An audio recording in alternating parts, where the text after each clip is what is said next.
Made it back from Indianapolis not a moment too soon. Good morning.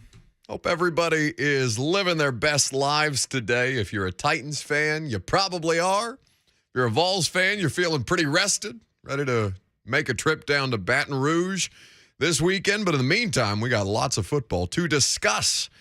615-737-1045. We can react to the Titans' victory, 24-17. over the Indianapolis Colts at Lucas Oil yesterday. You call that number, Lucas Panzica will pick up, and we will talk about this Titans game together. James Foster of A to Z Sports Film Room is going to go through a specific set of plays with us a little later on, and Mike Vrabel will speak at noon. We'll carry that press conference live for you, so make sure you're sticking around if you want to hear from the head coach. In the meantime, though, there's a lot of different things to take away from this. The important thing, though, is that you're 1-0 in the division, that you've all but buried the Colts, who seem not even to be remotely a threat, although your second half kind of made them feel that way. We'll get to that later on. And ultimately, 2-2, 2 straight wins, what should be a gimme against the Washington Commander football skins team, coming up this weekend on the road, and an early bye that can help you kind of at least try and abate this injury bug that continues to pop up. That week 6 bye did not seem ideal when you saw the schedule released, but now it's something that you almost need to continue to kind of make this thing sustainable. But point being, you still have 5 divisional games left to be able to separate yourself from the Colts and the Texans, and to try and keep pace with the Jags.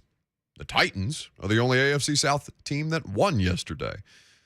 Texans tried to make it a game against the Chargers. Obviously, the Titans beat the Colts, and Trevor Lawrence single-handedly, it seems, lost that game against Philadelphia. I'm looking forward to watching that back later on this week. And then there's the matter of this rivalry between these two franchises, Indianapolis and Tennessee. A rivalry is not what you would have called it for basically the last 2 decades of its existence. And yet, Lucas put it on a poll at Buck Rising on Twitter, where you can vote on the polls, and we'll update them later. Where were you the last time, or what were you doing the last time that the Titans lost to the Colts in Indianapolis? Because it's been since 2018. They slick own the Colts. How about that? For all the struggles, the second half deficiencies, the Traylon Burks injury situation, which we'll talk about, there will be time to kind of break down all these things. But in the immediate is that the Tennessee Titans as an organization and Mike Vrabel head-to-head against Frank Reich, who was hired, in fact, who Mike was passed over. Now, not passed over in favor of Frank Reich. He was passed over in favor of Josh McDaniels. And we know how that situation played out. People don't forget, particularly not Vrabel. But head-to-head, Mike now has a winning record against Frank Reich, 5-4, and winners of 5 of the last 6. All 5 of those wins against the Colts have come in the last 6 games. It's crazy how much it has turned. And let us not forget Jim Irsay, whose all-caps tweets were meant to rally the Colts fans to the cause. Lucas, how would you say that Jim Irsay's Twitter behavior impacted the environment in Lucas Oil yesterday? Negatively. Like, I don't know how many Colts fans look up at a Jumbotron to see graphics of Jim Irsay telling them to be loud and think, oh, guys, come on. Hey, everybody, get up. Not just be loud. Like, it's not Shaq Leonard. It's not Quentin Nelson. It's not Jonathan Taylor on the Jumbotron when the fourth quarter starts and you need a rally. It's tweets. It's Jim Irsay's tweets. Yeah. With, like, emojis. Like, big blown up. That's right. Emojis. A flexing emoji. Yeah, flexing emojis. And the man on the face Jumbotron. emoji. Yeah, that was underwhelming. It was cartoonish. And listen, it's a cardinal sin that you almost let that team come back on you. Let's not gloss over the fact. There's plenty of flaws that we have to discuss. The offensive issues in the second half, my God. I mean, the numbers on how far they drop off from one half to the next are pretty incredible. I mean, I don't know that there's a precedent for it. Our buddy Zach Lyons at Football and Other F Words, did you see this thread this morning? No. So he does a pretty good job. Now I'm sure the people at Pro Football Focus probably hate him because he just takes all the Pro Football Focus information and puts it on Twitter for free instead of people paying for it in Pro Football Focus. The Robin Hood of football analytics. Good for him. But he had a tweet on the offensive efficiency rankings of the Titans in the first half versus the second half. I'll read you some numbers. Overall, they are first in EPA, first in the entire league in EPA, fourth in success rate. They have a success rate of 53.3% on offensive plays in the first half of games. They're fourth in rushing EPA. They are third in success rate on the ground. They are second in passing EPA and fifth in success rate with their passing attack. So if they're first in EPA overall in the first half, Lucas, what do you think they are in the second half? Take a guess. Say the first half number one more time. First. In the second half, I'm going to say 30th. 32nd. They Dead go last. from first to dead last in the second half in EPA. It's crazy. I don't know that there's ever been a precedent for something like that. Like, not possible to have a bigger drop-off. Like, No, it's not literally possible. the widest of gulfs in professional football. And it's 4 games so far. So you want to look at it and say, okay, a larger sample size. And for those of you who don't know what EPA is, EPA is expected points added. It's a very good metric that helps you track how much you're supposed to be scoring, how many points per possession you average. It's an easy number for everybody to consume to say, hey, they should be doing this, and they're actually doing that. They're doing this in the first half, and they're doing that in the second half. I don't know. I don't have the answer. It's crazy. And what was Mike Vrabel's answer to this yesterday, Lucas? Can I hear from the head coach? Because he wasn't overwhelmingly pleased with the opening line of questioning about their victory, 24-17, over the Indianapolis Colts. We won the game 24-17. Excited as hell about it. That's called the National Football League. Excited to win on the road in the division. He cut off Teron twice. Because Teron asked the first question last night when we're all sitting in the press conference room waiting for Mike. He took forever to get in there, by the way. They were hype as hell in the locker room. You could just hear Mike bellowing about God knows what, and players going crazy, and because it's just on the other side of where the press conference room is. We're just sitting there waiting for him to come in, because every time they win, Vrabel is in a decidedly worse mood when we do press conferences with him. I don't know how to explain it, much like their first half to second half drop off. So Teron asked the first question, and it's not a softball. It's not, hey, Mike, you got to win in the division. Talk about it, big guy. It's, hey, tale of two halves. What the hell? He just like snorts and says, that's the National Football League. Excited as hell about it. SSJ Titan in the YouTube chat says, my wife and I have had 2 children since we last lost in Indy. That's laugh out loud funny. That's a good question for the callers today, too. 615-737-1045. What's the date on that game? I know it's the 2018 season.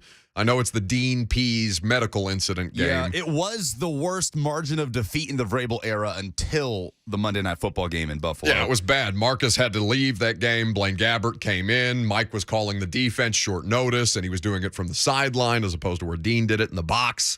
Like, it was a bleep show from top to bottom. But I do think it would be interesting to know where were you the last time that the Titans lost to the Colts in Indianapolis on the date of November 18th, 2018, a 38-10 defeat in Indy. November 18th, 2018. I love the idea that he's had 2 children since then. I mean, it's been a long time, 4 years. It's crazy. So we'll take your phone calls on this. You're going to hear from Ryan Tannehill. You're going to hear from a bunch of different people who were involved in this game. And certainly we have to talk about the defensive effort and Derrick Henry, because those are the 2 biggest positive takeaways beyond the division and beyond the win in the division and beyond being undefeated in the division so far, and the Colts being winless in division, 2 losses and a tie. Shout out the Texans. There's a lot of interesting stuff to kind of parse through. So we'll do that throughout the course of the day. 615-737-1045 is how you jump in. I'm Buck Rising. It's 1045 The Zone.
The Buck Rising Show is powered by Spring Hill Heating and Cooling. Visit springhillac.com. Indeed, we are. Welcome back. Welcome in. If you're just now hopping on, before we get to the phone calls and we talk about this Titans game and give you some observations from Indianapolis, many Titans fans I saw did make the trip and were very well. They were probably stressed. They were probably having a great day. What was that? The hell was that? Oops. What do you mean, oops? What was that? I put the pot back up before turning the music off. What is the pot? Nobody knows what that means. Don't worry about it. Okay, very good. Thank you.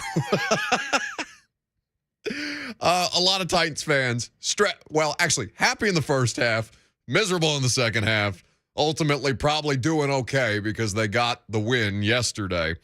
But there is a certain kind of commitment that I respect about people who listen to this show. Have you seen this tweet, Lucas, from Farsender on Twitter? It's there's no name. It's just the account is Farsender, and it's a Titans logo, like dubbed over the Superman chest thing, you know? My daily Buck alarm woke the wife up today, Eastern time. He's got an alarm. It just says Buck. He tweeted us a screenshot 15 minutes before the radio show starts. I don't know. We don't have a version of Pate State material the way that our buddy Josh Pate does. But, like, we got to do something for that person. The idea that you have an alarm set 15 minutes before to make sure you're here for the start of the radio show, it's the kind of commitment that I respect.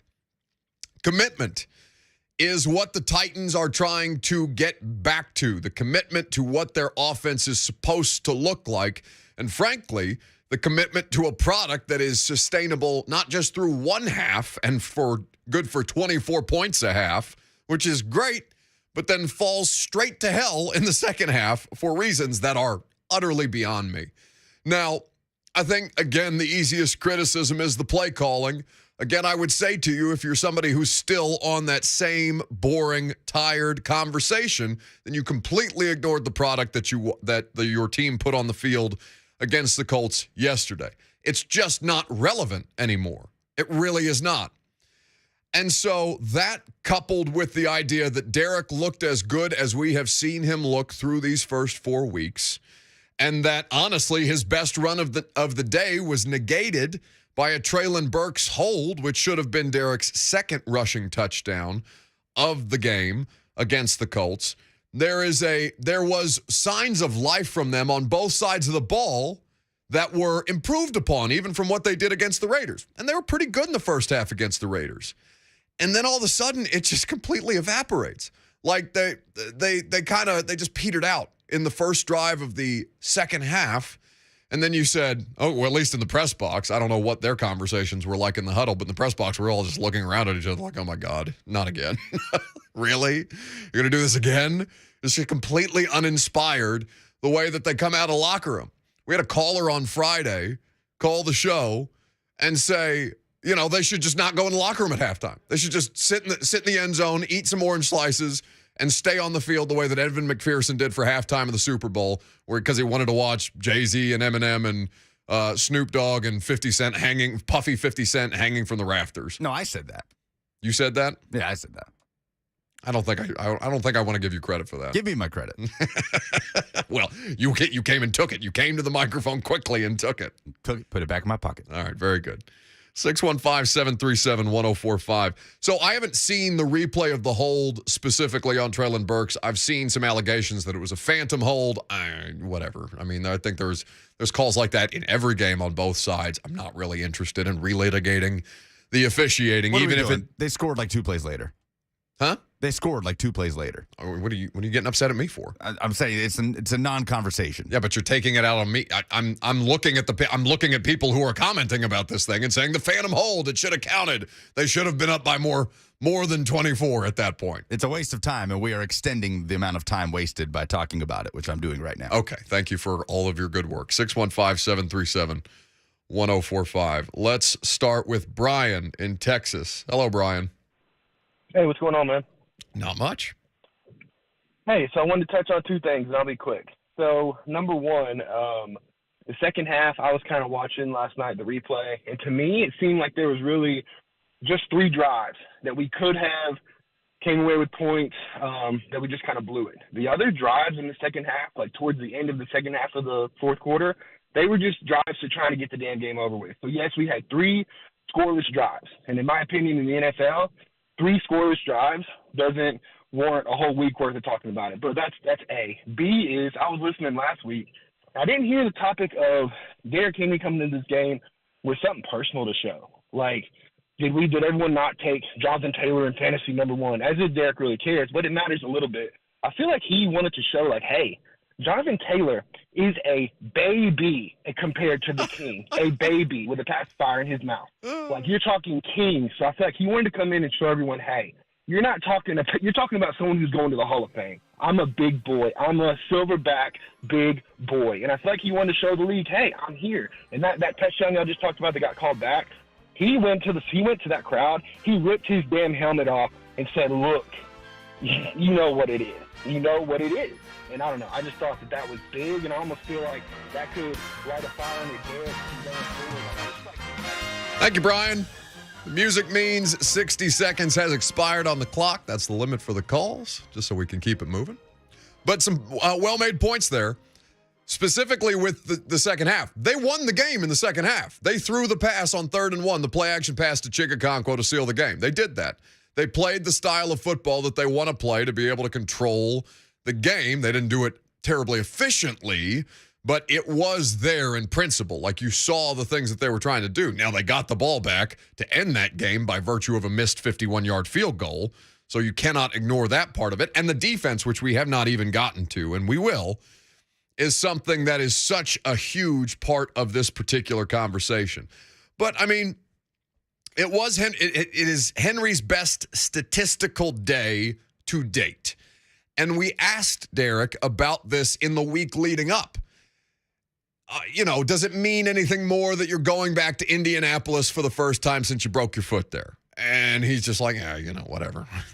Does it mean anything more that you're going up against, or that you'll be held up against Jonathan Taylor, who everybody's talked about as the best running back in the league? And Derrick's response was, yeah, he's one of the best, if not the best running backs in the league. That's a quote from Derrick Henry. They did the jersey exchange after the game. No, I mean, but Brian's point is correct, though, because Derrick downplays these things perpetually. And he's not like an overly emotive guy anyway, even in his Heisman House commercials. He's a pretty straightforward individual. But that second touchdown, or the would-be second touchdown that was negated, he did rip off his helmet, and he was it was a little bit of Aaron Rodgers versus the Bears. Like, I own you. I own you in your house. I own you where you sleep. I want you to feel that. I want you to see me as I run through your secondary into the end zone again.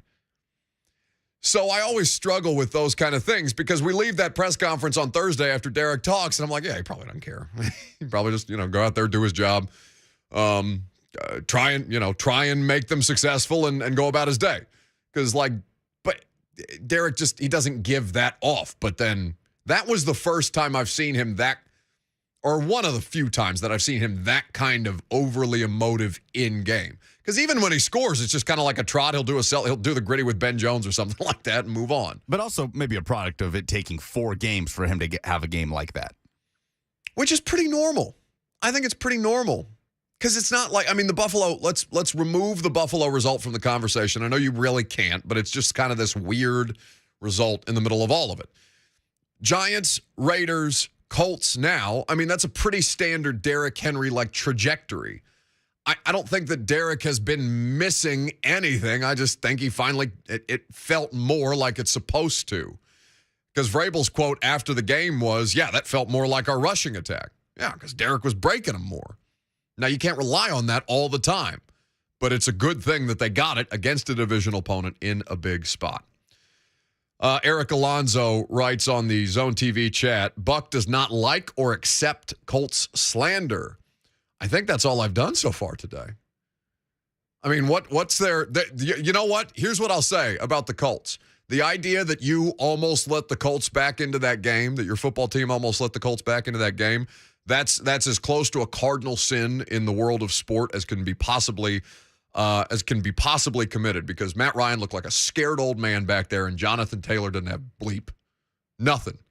What was it? What was the final rushing total for Jonathan Taylor? 42 yards. Woo! He averaged barely over 2 yards per carry. 2.1 with a long of 11. Naheem Hines couldn't get anything going. Matt Ryan ran twice for -4 yards. He fumbled. That was his 9th fumble. He had his 8th and 9th fumble of the season. He only lost one, but 8th and 9th fumble of the season in that game. We are 4 weeks into this. He's getting peppered back there. And like the Titans pass rush wasn't even that good yesterday. He's a scared, frightened old man behind an outrageously overpaid offensive line. There's your Colts slander. 615-737-1045. Jesse is in Lafayette up next. Yeah, the game yesterday, early, like the first half, it just seems like we're opening up the playbook a lot more. And I don't know if we're just giving it all our first half. In the second half, we just like we don't want to lose the game. But I mean, I'll take a win either way. It don't really matter. But yeah, when Derrick Henry when he scored that touchdown, he was pumped up, dude. And there was a lot of pissed off Colts fans when I left that game yesterday. But enjoy listening to the show, and y'all have a good one. Thanks very much for the call, Jesse.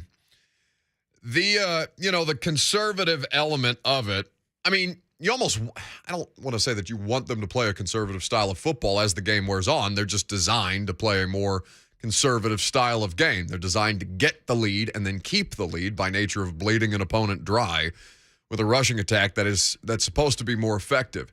Now, there's a couple of different elements that were lacking yesterday. There were some missed assignments. There were some missed throws by Tannehill. There was a throw that Tannehill had Treylon Burks open for a touchdown. He got hit.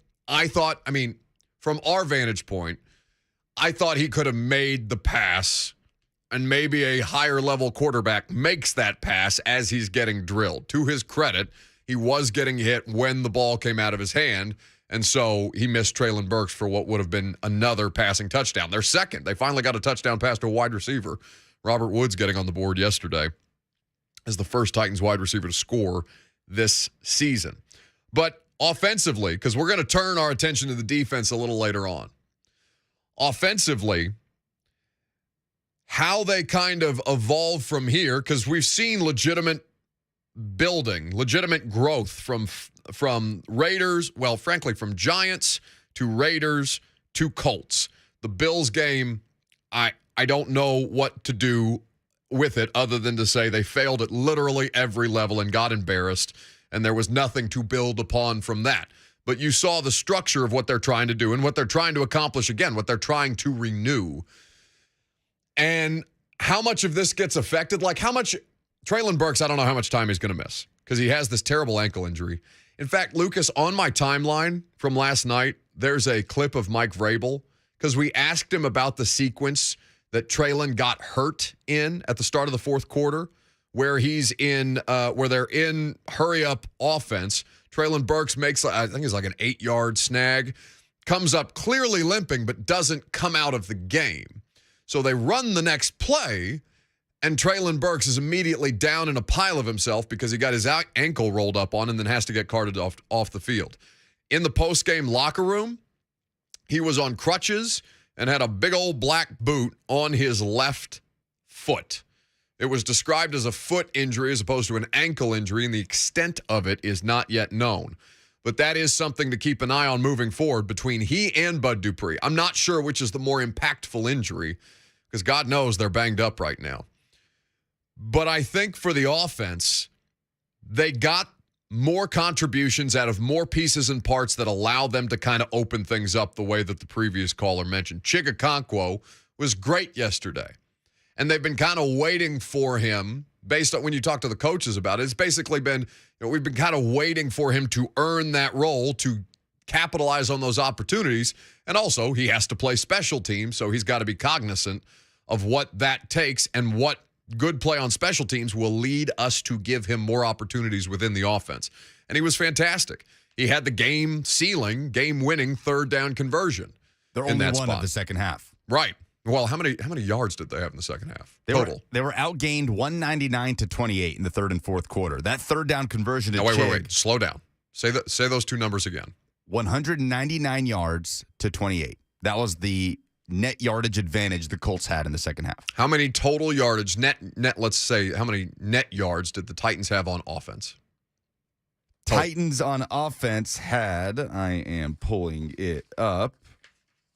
Give me a second. Okay, I've got it right here in front of me. 243. Yeah, 243. 243. So they were outgained 365 to 243 on the day, and most of that came in the second half. 1 for 6 on third down in the second half. Obviously, that 7-yard pass to Chig was the game-winning third down conversion. So before that play, they had been outgained 199 to 21. Eric says Tannehill played every snap and only had 137 yards. Yeah, but he was wildly efficient. Like, here's the thing. Do you not remember the criticisms of Tannehill today are nonsense? Nonsense. Yeah, he's not Patrick Mahomes. He's not Josh Allen. He was great yesterday. 137 yards from Tannehill is what made them, like, that was successful enough for them to go to the AFC Championship game in 2019. 2 of those incompletions were Henry drops. Yeah, so if you want to blame anybody, blame Derrick Henry. You're not going to do that today, are you? No. Exactly right. It's a stupid conversation. It's as dumb as the Todd Downing conversation, which I still cannot believe is being had at this point. 6157. Well, actually, let's hear from Mike Vrabel first. Do you have that clip of the Traylon Burks sequence? It's on my Twitter timeline from last night. You'll be able to find it pretty easily, Lucas. So Traylon Burks and his status right now is the thing that we're kind of awaiting updates on. Again, Mike Vrabel is going to speak at noon today. How much he actually discloses remains to be seen. The most that we've gotten out of Mike so far this year is on the Bud Dupree hip injury, and Mike said when it happened that they did not expect him to miss a ton of time. How much more he'll give us on a situation, or if he'll even do as much as that with Traylon Burks, is something that remains to be seen. But there was a ton of criticism for the coaching staff in real time because I saw people screaming on the internet, why aren't they taking Traylon Burks out of the game? They can clearly see he's limping, and then he gets rolled up on his ankle on the next play. Mike Vrabel explained that to us last night in the postgame. Players outside of 2 minute that if you can't play the next play to take a knee. That's a safety thing so that they are taking a knee and they stop the play. And then we can get first of all, we can look at you and we can give you medical attention, and then we can get a sub in. He was in the huddle, Cody ran out there, and we just felt like, I felt like that we needed to get Cody back out so they didn't stand over the ball. It forced us to burn a timeout or a 5-yard penalty, delay a game, substitution. So outside of 2 minutes, we're asking guys that if they can't play the next play physically is to take a knee. And I know that guys don't like to do that. This is not anything to do with their courage or their toughness, but it's about being able to operate and get the next guy in there and make sure that we're doing everything we can do to look at your health. So that's Mike Vrabel talking about the idea that Traylon Burks so they're coached to take a knee if they're injured in the hurry-up or in a 2-minute situation. And Burks didn't go down on a knee. He stayed in. No, outside of 2 minute. Outside of 2 minute. Outside of a 2-minute situation, he wants them to take a knee so it can clearly signal to the coaching staff, hey, because their vantage point is not our vantage point. They don't have the television camera angles that you do. They don't have the press box view from above that I do. A lot of times when we're asking Mike about these things in the immediate postgame as opposed to the next day, he hasn't seen a lot of it because there's just not that vantage point, even as they have a coaching staff in the box that is trying to give the coaches on the sideline as full a picture as humanly possible. So I'm willing, because that was going to be my question. Hey, Mike, did you see him limping? Because I don't necessarily know that they saw him limping. And if he doesn't go down on a knee, they're like, okay, like he, play through it, I guess, in that circumstance without knowing the extent. But I don't think his initial injury had anything to do with the fact that his ankle got rolled up on in a horrific way. I don't think those things are, it would be ideal to not have him on the field to get his ankle rolled up on. But I don't think those things are correlated the way that I think a lot of people want to make them. Does that make sense? Yeah, I mean, it's part of being a pro, right? The expectation on players, too, is recognizing when you can't go and when you being in the lineup. That's not a thing. Otherwise, Tua Tagovailoa would not be. Is that not literally what Mike Vrabel just told us? Oh, yes, it is. But it's also nonsense. Like, they can't be trusted that way. Derrick Henry told Mike Vrabel that he wanted to continue to play in the second half of the Colts game last year on a foot fracture. No. But they have to be trusted that way. I mean, Because that's the entire thing Mike Vrabel just told us, that they literally have to be trusted that way. Otherwise, you can't evaluate every player after every play that comes up gimping a little Fair bit. enough. In game, it is a difficult thing to do if they don't signal.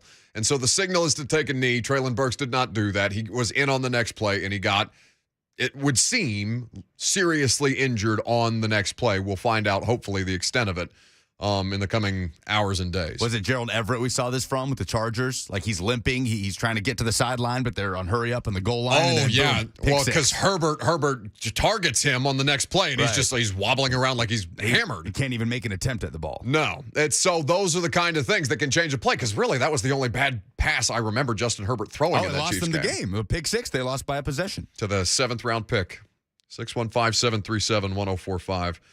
How about Chuck in Clarksville up next? Hey, Buck. Two things. I think why can we have Chig move to the wide receiver 2 to replace Traylon? I think he's athletic enough to do that. And the second being, why didn't the official stop it anyway? You could see he was hurt, and you do that for the head injuries. Why wouldn't you do that for somebody that physically you could see could not move? Well, I mean, Chuck, I don't know the interaction, and so I can't speak to that specifically. I don't know if Traylon said, "Hey, I'm good." I don't know if the official didn't I would assume the official saw it because everybody could see it at that point. But I think let's talk about the Chig concept that he just brought up. Not necessarily as a wide receiver, too, but a larger role for Chig Okonkwo and Kyle Phillips, who didn't really play that much yesterday. He was out there for a couple of snaps, but nothing crazy. So we'll get into that, the absence of Traylon Burks and what it will mean for the offense. More of your phone calls as well. I'm Buck Rising. It's 104.5 The Zone.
Swaim, Okonkwo, and Burks wide left. Hooper wide to the right. Tannehill in the gun with Henry on his right hip. Tannehill looking, throwing, completing, scoring. Chig Okonkwo, touchdown, Titans! That's Mike Keith and a chuckle from Coach Dave McGinnis, Titans Radio on the call yesterday. Titans 24, Colts 17 in Indianapolis. We've been talking about it all morning long.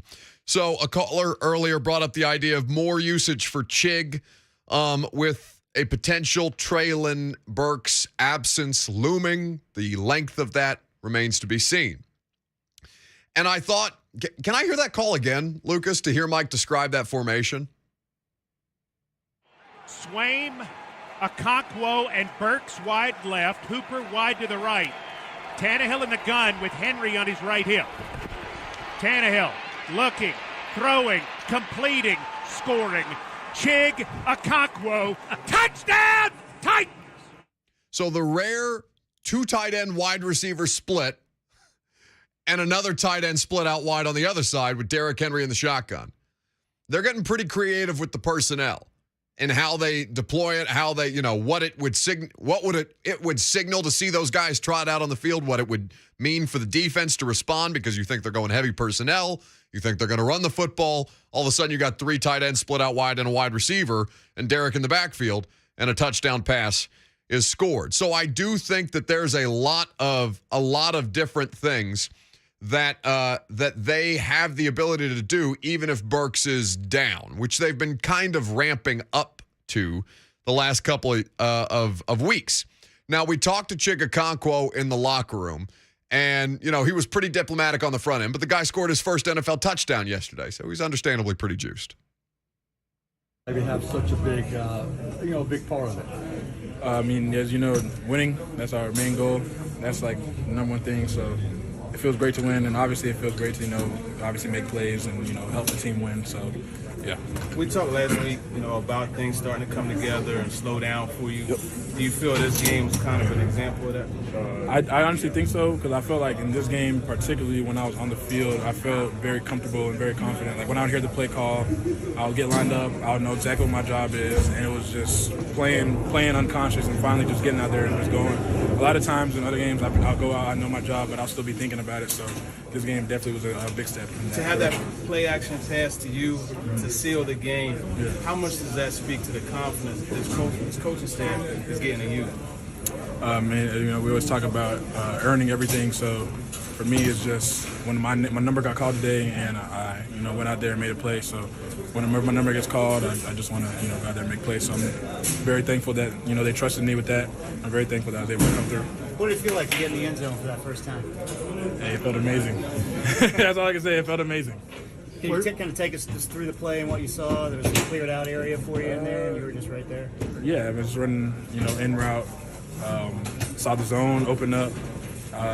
So I was just patient going across. I knew I didn't want to go over too fast because RT's read was going to come to me, and luckily he came to me and made the play. You guys were humming so well in the first half, and then the second half hits, and again, it's kind of a struggle.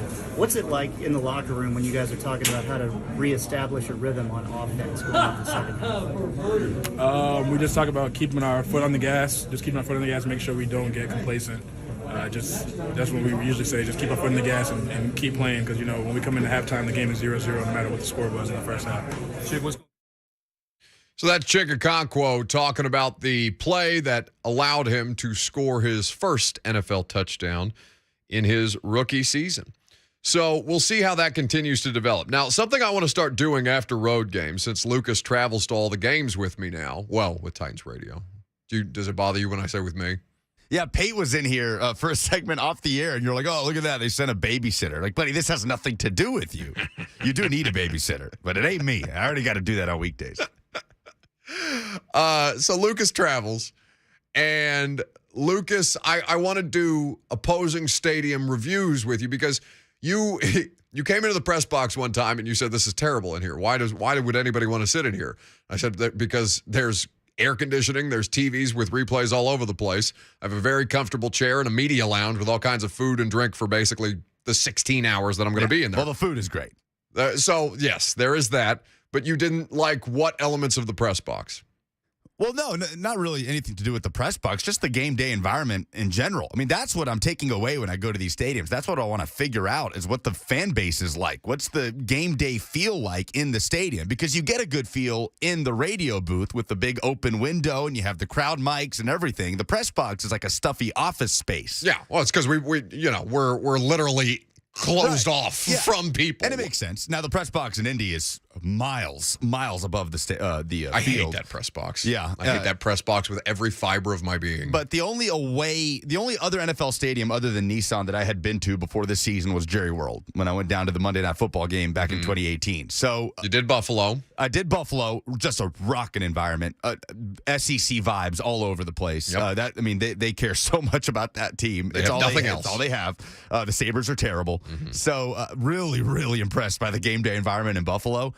Indy was terrible. Lucas Oil Stadium was awful. I mean, it was so quiet. There were empty seats in the lower bowl the entire game. And on Saturday night, we were hanging out with some of your old college buddies a lot of them are Colts fans. And they were talking about it like, yeah, they're going to open the roof. They're going to open that window. And, the stadium's not really built for sound. Like, it doesn't really get that Well, they got in loud. trouble a couple of years ago because they were pumping sound in, them and the Falcons. Right. And I mean, some of your friends that are Colts fans were telling me like, yeah, it's just not that loud. And they were right. It's not loud. They had the little confetti pop after touchdowns, which I thought was funny. But they have parachutes that are released in the third quarter with T-shirts attached to them. Yeah, that was cool. But I was so underwhelmed at the noise level in there, especially when the Colts are on offense. It is dead quiet in there. It is dead quiet when they're on offense. And the Titans radio guys were telling me, yeah, Peyton basically dog trained them to not say a word when we have the ball. So that makes sense. Constantly flapping his arms to get them to shut the hell up. And that has maintained because you can hear a pin drop when they have the football. But yeah, just not a good environment in there, man. There were boos when they left the field at halftime and at many points throughout the first half and at the end of the game. Basically, every time Matt Ryan turned the ball over, boos rained down. And that was as energetic as it got. The boos? The boos were loud. When they turned it over, but otherwise, there just was no palpable environment. I was very, very disappointed. Do you know... So I don't necessarily pay attention to it like you do because, one, we don't have our windows open intentionally. Like, I'm not really interested in crowd noise other than to hear when people are booing either the home team or the away team. So it's not something that really occurs to me. But, so the first year that Lucas Oil opened, they started – well, they would play the state championship games for high school football at the old – what was it, like the Metrodome or whatever the old Colts Stadium was called? I can't remember. So they played the state championship games at Lucas Oil. And the high school team that I was on, we went to state my sophomore and junior year. Do you know that it's louder for high school football games in Lucas Oil than at many of these Colts games? Oh, sure. I mean, I bet the national championship with Bama and Georgia last year was rocking for that game. Absolutely, back in January. But dead for an AFC South, a critical AFC South game in Week 4. Yeah. Well, I mean, in their defense, they kind of got their teeth kicked in early in the game. Absolutely. Yeah. No, you're right. I mean, there was not a lot to cheer for in the first half, but even just the amount of empty seats in the lower bowl. Like, Titans game day environment gets criticized because of the amount of opposing fans that flood Nashville because they want to visit Nashville and they go to the game. But I'd rather have that than what we saw on Sunday. What, sanitary? Yeah. 615-737-1045. Ryan in Smyrna up next. Hey, Buck, Zika virus, how it be? What's happening? So on the topic of consecutive wins, so I'm a recovered Colts fan. Took a couple years of rehab. I was more of a Peyton fan. But back in middle school, this was the Vince Young era. This young man by the name Mark Fisher won a chance where Vince Young got to come to our middle school. And he was going to, be in the gymnasium. And at that time, for some reason, only God will know, Vince Young had the Colts number those 2 seasons. Well, people asked Vince Young, everybody's in the gym, who's the hardest team you've played? And the idiot I am, I scream out, Colts! And he says, played a lot of teams, buddy, but the Colts ain't nothing. And everybody laughed at me. And I say that probably explains the emotional shambles that I am in now as a grown man, and probably explains the therapy I'm in. But you know what, guys? Y'all are all right. I don't care what them 3HL people say about you. So whatever it is. What was said? God only knows. But what I do know is that we probably deserved it. Yeah. Thanks for the call, That was Ryan. funny. Colts! Little 6th grade kid. Dad? And Vince Young shuts him down. Dad? All right. There are some crazy tweets coming out of Indianapolis after this loss that I need to read from you. Quotes from some Colts players about the quarterback situation that they are currently enduring. I'm going to give you those coming up next. Don't forget, Mike Vrabel is going to speak to the media at noon. We'll carry that press conference live. Stick right there. It's 104.5 The Zone.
It is 11:03. Good morning from the Superbook.com sports desk. I'm Lucas Panzica. The Titans jumped out to an early lead and were able to hang on Sunday afternoon for a 24-22 win against the Indianapolis Colts at Lucas Oil Stadium.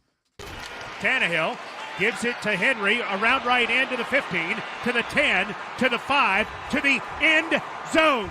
The King, Derrick Henry, touchdown, Titans!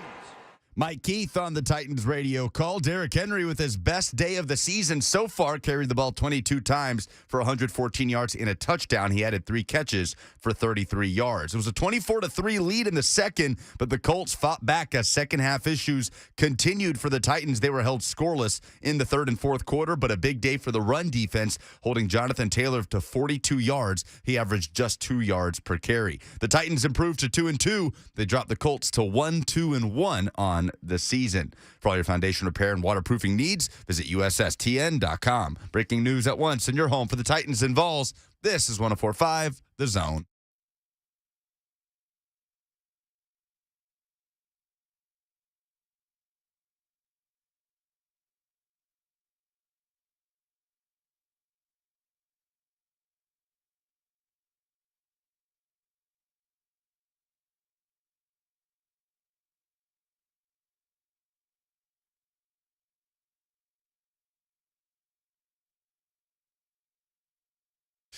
Second down on a Monday. Welcome in, welcome back. If you've been hanging out with us, we're happy to have you.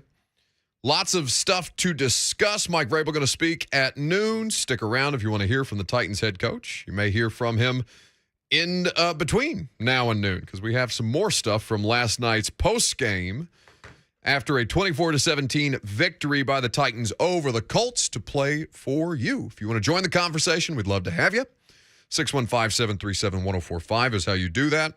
Although we are getting chastised about not chastised. We're getting subtweeted. Do you see this? Oh, really? Oh, yeah. Do you care about this beef before we get into the Colts quotes from Nyheim Hines about the quarterback situation and some injury news regarding that team in the AFC South as well? Depends. Who is it? Well, it's apparently somebody who called earlier. The Twitter handle is Sal from Jersey. Now, what was the nature of the call? Yeah, Sal from Jersey called. He wanted to talk about a post-game video that he made that apparently you used on A to Z Sports Primetime, and he wanted to call in and talk about the video. Is he upset that we did not patch him in? Yes. It's being taken, it seems, as a personal slight. Oh. Now, producer Reed did, on Primetime, did send me Sal's post-game rant, and we did play it on the Primetime show. I assume, I don't know if he wanted to replicate his rant. I'm not sure what the nature of the call was. But it says 30 minutes was as long as I was going to wait to get on the zone. Oh, well. And then I got tagged in it and says, put this man on the top of your call list. The thread continues. Appreciate it, but it's over now. Waited 30 minutes. If they wanted me on, they would have put me on. Like, I don't understand. All right, well, no, call back. What we'll do is we'll scrap Vrabel. And we'll lead noon with Sal from Jersey to talk about a Twitter he put on video. All right. See, I'm not trying to start a fight. I'm just saying we're being subtweeted unnecessarily, I thought. You were trying to actively agitate people. But see, that's going to come off as like I said something. Yep. And then I'm going to get blamed for it. Like I'm trying to urinate on Sal from Jersey. I'm not trying to do that. It's you. Do you ever feel like when you're in public or something and you're wearing sunglasses, that you're like almost hiding behind the sunglasses? Me? You know what I mean? Yeah. Am I your sunglasses? Yes, you are my sunglasses. You chicken bleep.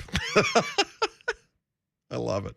I just, listen, we do try to get to the calls as efficiently as humanly possible. I try to take them in order, but like people do wait a considerable amount of time sometimes. So we do apologize if that's the case. But Lucas wants to fight. I'm not necessarily interested in that. My whole thing is kind of get over yourself. You know what I'm saying? Like, it's going to be okay. I understand what you're calling about. Like, if you're calling about Titans' second half issues, be frustrated. But if you're calling about wanting to talk about a video that you put on Twitter, which is great marketing and self-promotion. I respect it. But also, I don't care. But understand our priorities. Okay. So, speaking of priorities, let's talk about what the Titans' priority was last night or yesterday afternoon, which was to beat Indianapolis. A feat that they did accomplish. Now, first, let's start with the Colts injury news. Zach Kiefer of The Athletic reporting both Tyquan Lewis and Shaq Leonard will miss Denver's game, which is the next game that the Colts will play. It's a short week. It's the Thursday night game is Colts at Broncos. Blech. Did the Broncos win yesterday, or did the Raiders? I didn't see the end of the game. Raiders won. Raiders won? Yep. So I'm not terribly interested in that Thursday night game. The Colts, that may actually kill the Colts. So Tyquan Lewis and Shaq Leonard out officially. Team saying that they don't know the severity of Jonathan Taylor's ankle injury yet. That's honestly, I know Titans fans aren't really going to shed a tear for Jonathan Taylor, but I kind of hate that. Like, he's a stud. He's a fun player to watch in the league. And I do hate that it has not been a season for him that would, that has been the kind of electric and exciting that a lot of people figured that it might be. Running back is that's what, honestly, it's the thing that makes Derek all the more impressive. It's because Christian McCaffrey misses time. Jonathan Taylor misses time. These running backs from every other team at every other level, they are not durable, and their Derek is. Just continuing to run people over 6 years into his NFL career. So, there's that from the Colts. Now, another tweet from Zach Kiefer that made me laugh. Speaking of, a kind of get-over-yourself moment, Nyheim Hines, who was a non-factor in yesterday's Colts-Titans game, there's a quote that Kiefer tweeted out. So, Nyheim Hines says, quote, "Not an excuse, but every year we have a new quarterback. So each year we have growing pains while we sit here plus watch Tennessee, which has had Tannehill, my whole career? Is that Nyheim Hines only been in the league for 3 years, 4 years? Maybe so. I'm not sure. My whole career, and each year we're restarting and having to turn the page. So that sucks a little bit too, that most teams we play have an established guy, but that doesn't matter. We have figured it out, and we will figure it out." Well, it sure seems to matter to you, bud. Yeah, his rookie year, Mariota is still the starting quarterback. Okay. So, Marcus, that would make sense. Now, Nyheim Hines was quoted before the season on Matt Ryan. To the effect of, this is the guy. I'll read it. I can't describe it when he speaks to Matt Ryan. This is Nyheim Hines in August. I can't describe it. You just get chills. He starts talking to us and you just look at him and go, okay, this is the guy who is about to lead us to a championship or the AFC South. Nyheim Hines on reactions when Matt Ryan addresses the Colts. That is a month and a half, less than a month and a half of difference. I mean, is he terribly wrong about the revolving door at quarterback? No, he's absolutely right. Yeah. But what the hell happened between now and August where Matt Ryan is no longer leader guy and is we just got this revolving door and there's a scared old man back there and he keeps fumbling. Yeah, that's preseason excitement. Chalk it up to that. No, that's a freezing cold take is what you chalk that up to. So, the Colts are a bit of a mess, and it seems like the mess is not getting easier because not only do they have, what is their bye week situation? Because I know they play the Titans on the 23rd here in Nashville. That situation does not seem to bode well for them right now. So Indy will have the Thursday night game this week at Denver, and then before they play the Titans, they have another Jags game. That's nuts. Yeah. Buddy, that's 1, 2, 3, 4, 5. 5 of the 6 AFC South games that the Colts are going to play are done by the 23rd. Their bye week won't be until December. They play the Cowboys December 4th, and then they wait until December 18th to play the Vikings. They go from the 23rd in Nashville until January the 8th between their 5th AFC South game and their final 6th AFC South game. I mean, the Titans are done with the Colts before they play the Jags or Texans once. No, I know. What I'm saying is it's so front. How the hell does that happen? Weird division I know we've schedule. talked about that before, but I don't know why I didn't remember that it was done until January for them. They may well be out of it. And the Jags didn't look great yesterday. Trevor Lawrence was he had a nightmare game. He fumbled the ball 4 times. I think he had two interceptions in the game. He did not look very good, and they kind of gave the game back to the Eagles when Jalen Hurts really struggled. He threw a pick six that apparently A.J. Brown was getting roasted for because he didn't run it down efficiently. So for those of you who are looking for a little Philly A.J. Brown shade, there you have it. Messy, rainy game, too. It was nasty out there. Oh, yeah. And 14-0 lead in the first quarter for the Jags. Then they didn't score again until late in the second half. Forgive me, Lawrence had 1 interception to go with the 4 fumbles, so only 5 turnovers as opposed to 6. But, yeah, 11 of 23, 174, 2 touchdowns and a pick. Not ideal. They tried to salvage that thing because they got up 14-0 on them. And we were looking around in the press box because the Chargers were just smoking the Texans at that point. And obviously the Titans and Jags were going the way that game was. So as far as Indianapolis is concerned, is it too early to say that I don't think the Colts are any kind of a threat to the Titans? Because they sure as hell didn't feel like it yesterday. And I don't know how they survive these injuries on top of all of the divisional games that they've already squandered. By the way, Trevor Lawrence, the first player in the 21st century to lose, the 21st century to lose 4 fumbles in one game. That's pretty good. The wrong kind of record to hold. Yeah. 615-737-1045 is how you jump in on the conversation. Brett Batchelor, I don't know if that's our Brett Batchelor. It has to be. Is it? Yeah. He's just hanging out in the YouTube chat? Hello, Brett. What's up, Brett? Texans are the only winless team left in the league. The Colts are on their 5th quarterback in 5 years, and the Jags are leading the division, the AFC South, LMAO. Yes. Tough scene. And it also, the Nyheim Hines quote is even funnier because Chris Curry correctly brings up that the Titans, prior to, Tannehill solidifying the situation, Mariota, Jake Locker, Kerry Collins, Rusty Smith, and what was the goober from LSU's name? Zach Mettenberger. Was that Robert off mic laughing? Yes. I was hoping you picked that up. Oh, that's funny. I just remember that stupid picture of him in the headband with that idiot mustache. Yeah. This is a crazy change of pace for a lot of Titans fans because there are Titans fans that grew up, like a generation of Titans fans that with an understanding of being owned by the Colts. So what has happened in the last 4 or 5 years is a very pleasant change of pace for a lot of people. Well, listen, sports are cyclical that way. And right now, it has been the Titans' turn to kind of run things, no pun intended, over the Indianapolis Colts, which is a significant shift. The Colts have had 20 years of Peyton Manning and Andrew Luck. At some point, you would assume that cannot continue, that cannot sustain.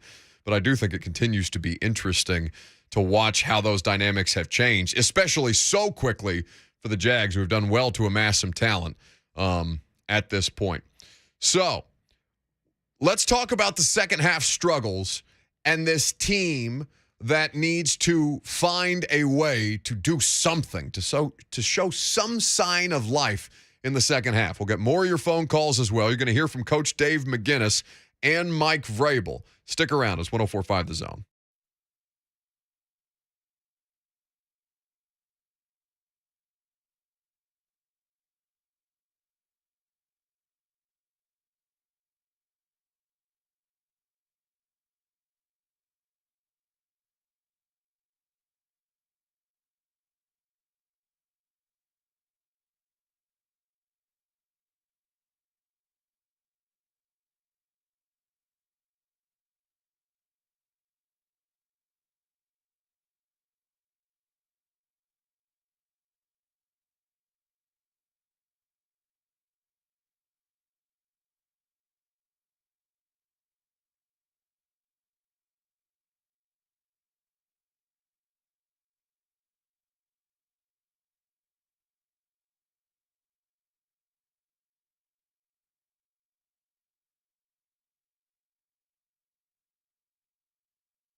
Big man was out there working yesterday.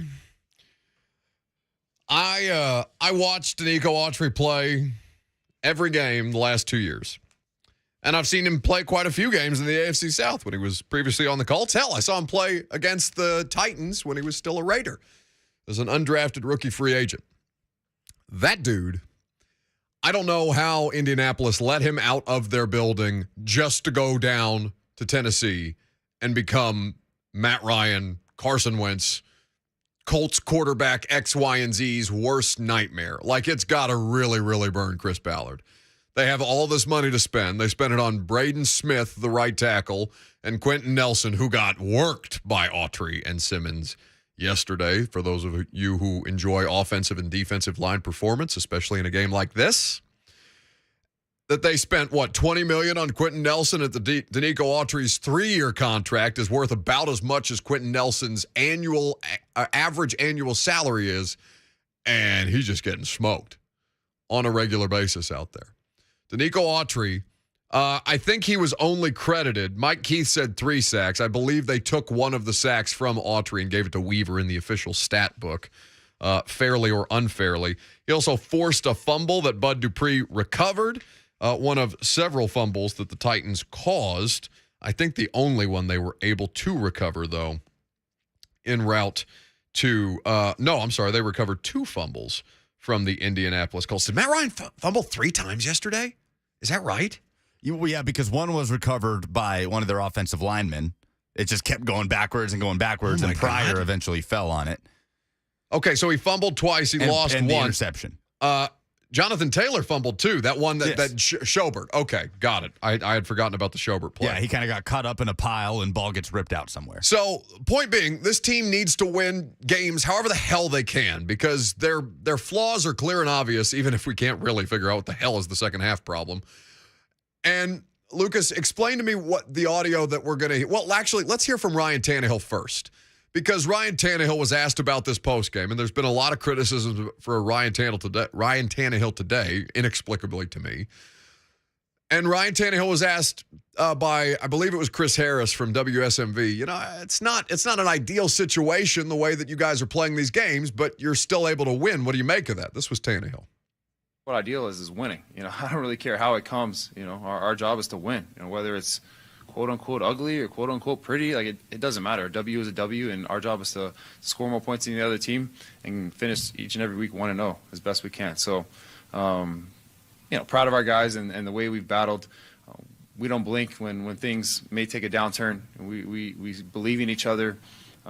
We trust the guys playing beside us and on the other side of the ball. So, every game's not going to be perfect. It's not a perfect game. So, to have that belief in each other that, defense is going to make a play or offense is going to make a play when we need it, it means a lot, and we've shown up big in the last couple weeks. And to his point, listen, it's going to frustrate you. They exist to frustrate you. I wrote this last night. They don't do anything easily. They're getting outscored in the second half now, 64-7. 64-7. It's not even the 60. Like the 64 number is the one that catches your eye because it's the bigger number, but the 7 is the far more egregious by a mile. The crazy thing is that number could very well be 64-10, and the Titans be 3-1 right now if they make that field goal at the end of the Giants for Randy. game. Think about that. Like if Randy made that field goal, that is a good point. It would be 64-10, and they would be 3-1. Yeah. And so what then? Because that's how close the margin. Look at a team like the Cardinals. The Cardinals came back to beat the Panthers yesterday, but they are in the first half what the Titans are in the second half. They are an utter atrocity, and then they just let Kyler do Kyler things at the end, and they somehow managed to. What are they now? They're not 3-1. They are 2-2. The Cardinals, yes. The Cardinals are 2-2 at this point. Yeah, they have. You're right. They've been awful in the first half. So the Titans are Jekyll and Hyde from one half to the next, and how they go about doing it, I don't think is going to make. It's not going to make anybody feel overwhelmingly good. Like they're not going to be looked at the way that the Chiefs are, the Bills are. It's the same damn tired conversation we have year after year after year with every team that does not have one of these all otherworldly quarterbacks. But when I hear Tannehill say that, his record in the regular season, postseason is a different conversation. His record in the regular season to put the team in position to have postseason success is indisputable. Their collective record with him at quarterback to put the team in postseason contention, last year the AFC's number 1 seed, is indisputable. So these games, while there are no style points. My God, some of the football some of the things that happen there on the field of play throughout the course of a 60-minute game for them are hideous. Hideous. That's the only way to describe it. What did you say, 28 yards total in the second half? Yeah. And 1 of 6 on third down. That's the kind of things that make you go, ooh, you know? You just a shiver down your spine. And yet Mike Vrabel's record in one-score games is unreal. When that's probably the most random number or most random statistic that gets attributed to coaches, like X, Y, and Z's record in one-score games is this. Mike's record in one-score games is like quantifiably great so far. Well, and Josh Allen's was being thrown around all last week as being 0-6. Quantifiably terrible, and then they win a one-score game at the Ravens, which, by the way, that's why Robert was in here ranting to me about how the Ravens blew that game. It is the strangest thing in the world to me that he's a Ravens fan. It's just so bizarre. But anyway. Very passionate Ravens fan. Lamar was not good yesterday. MVP Lamar was not good yesterday. He was good until he wasn't. Yeah, it happened very quickly. The Bills were not very good yesterday until they were.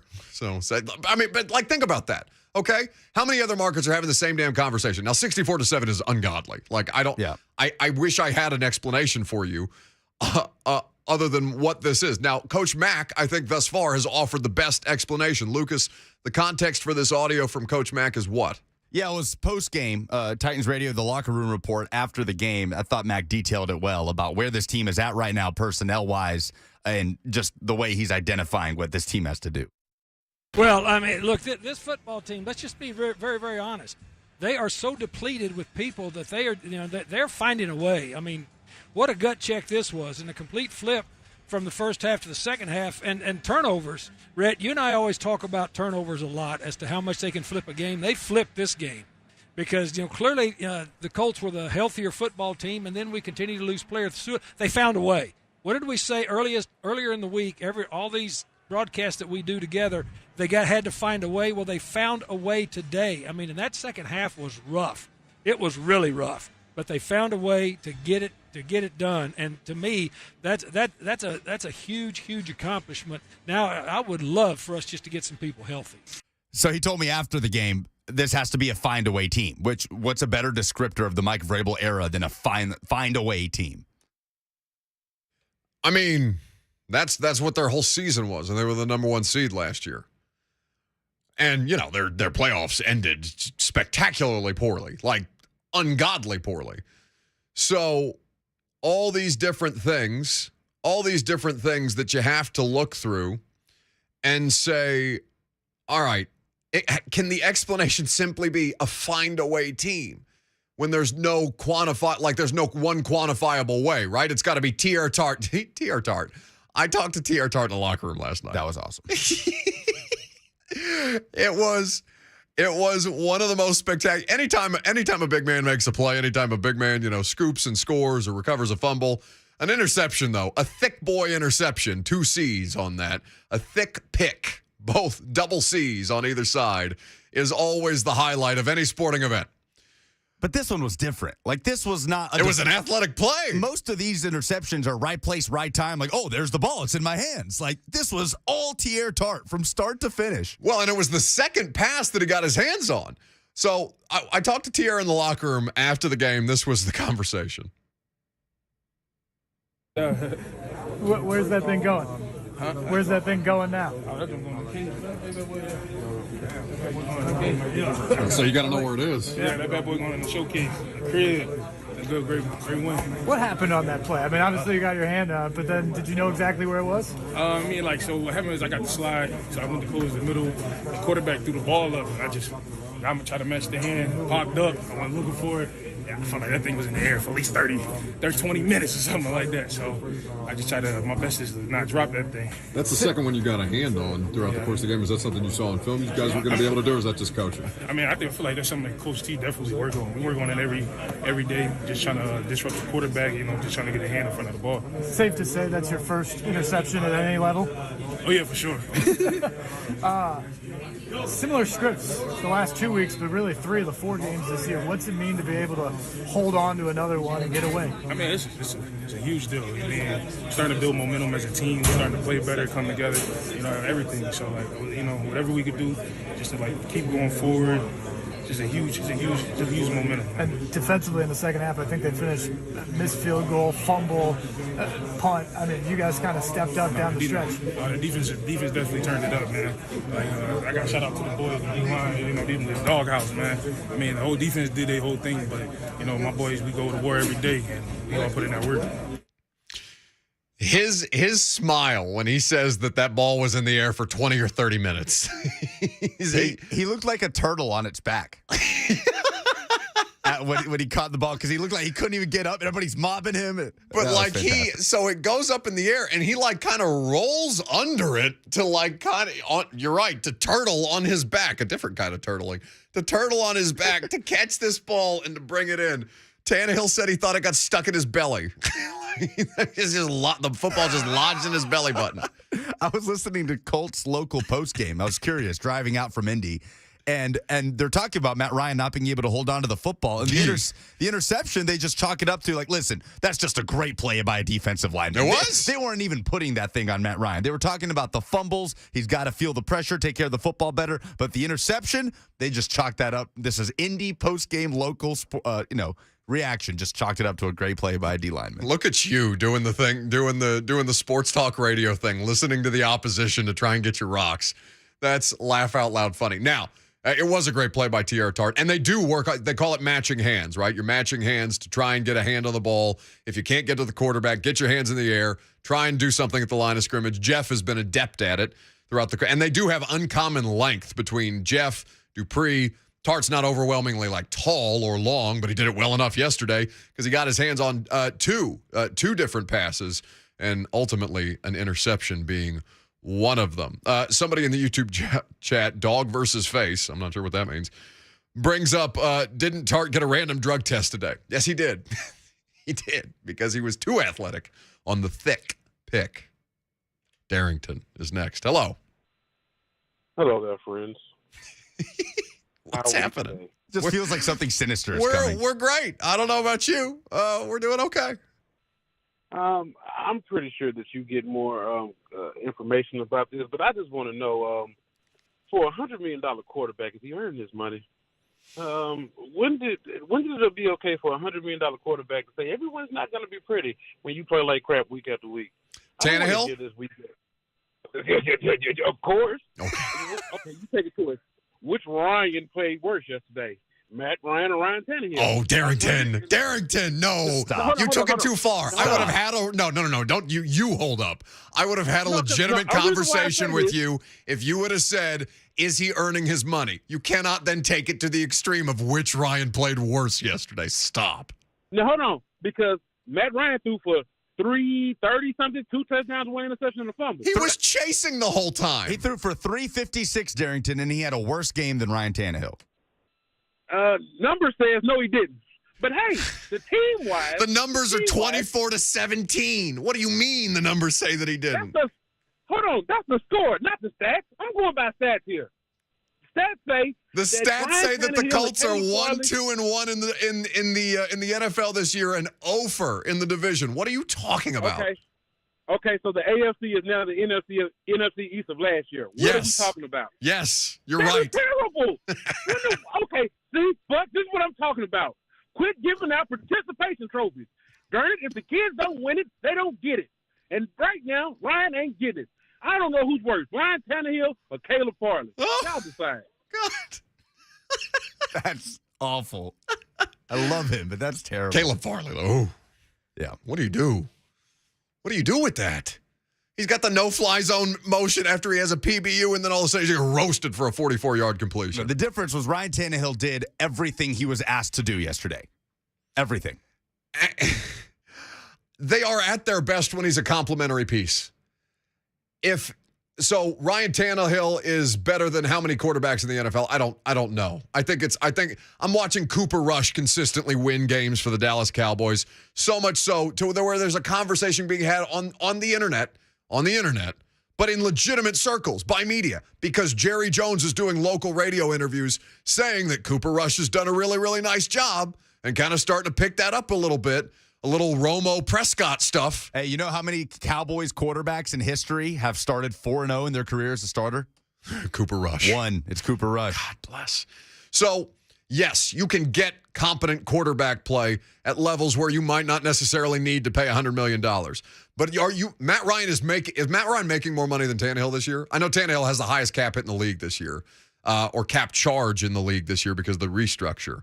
But there is so much there that I think if you are paying X amount of money for Ryan Tannehill to win consistently division titles and to go consistently to the postseason and to be considered a legitimate threat rather than looking like a scared also-ran, which is what the Colts are right now. And I'm not saying I don't harbor any ill will towards the Colts. I'm not overwhelmingly that high on the Titans. I'm just looking at what's around them saying, what are you watching? What are you talking about? I don't care how many yards he throws for. I care about the 2 touchdown passes that he threw. I care about the drops that caused him to have a worse game than he might otherwise have had statistically. And I care about the fact that they did enough to win. And didn't turn the ball over. And did not turn the ball over. The biggest blight on his performance was going down at the end of the first half and not allowing them to stop the clock for the field goal.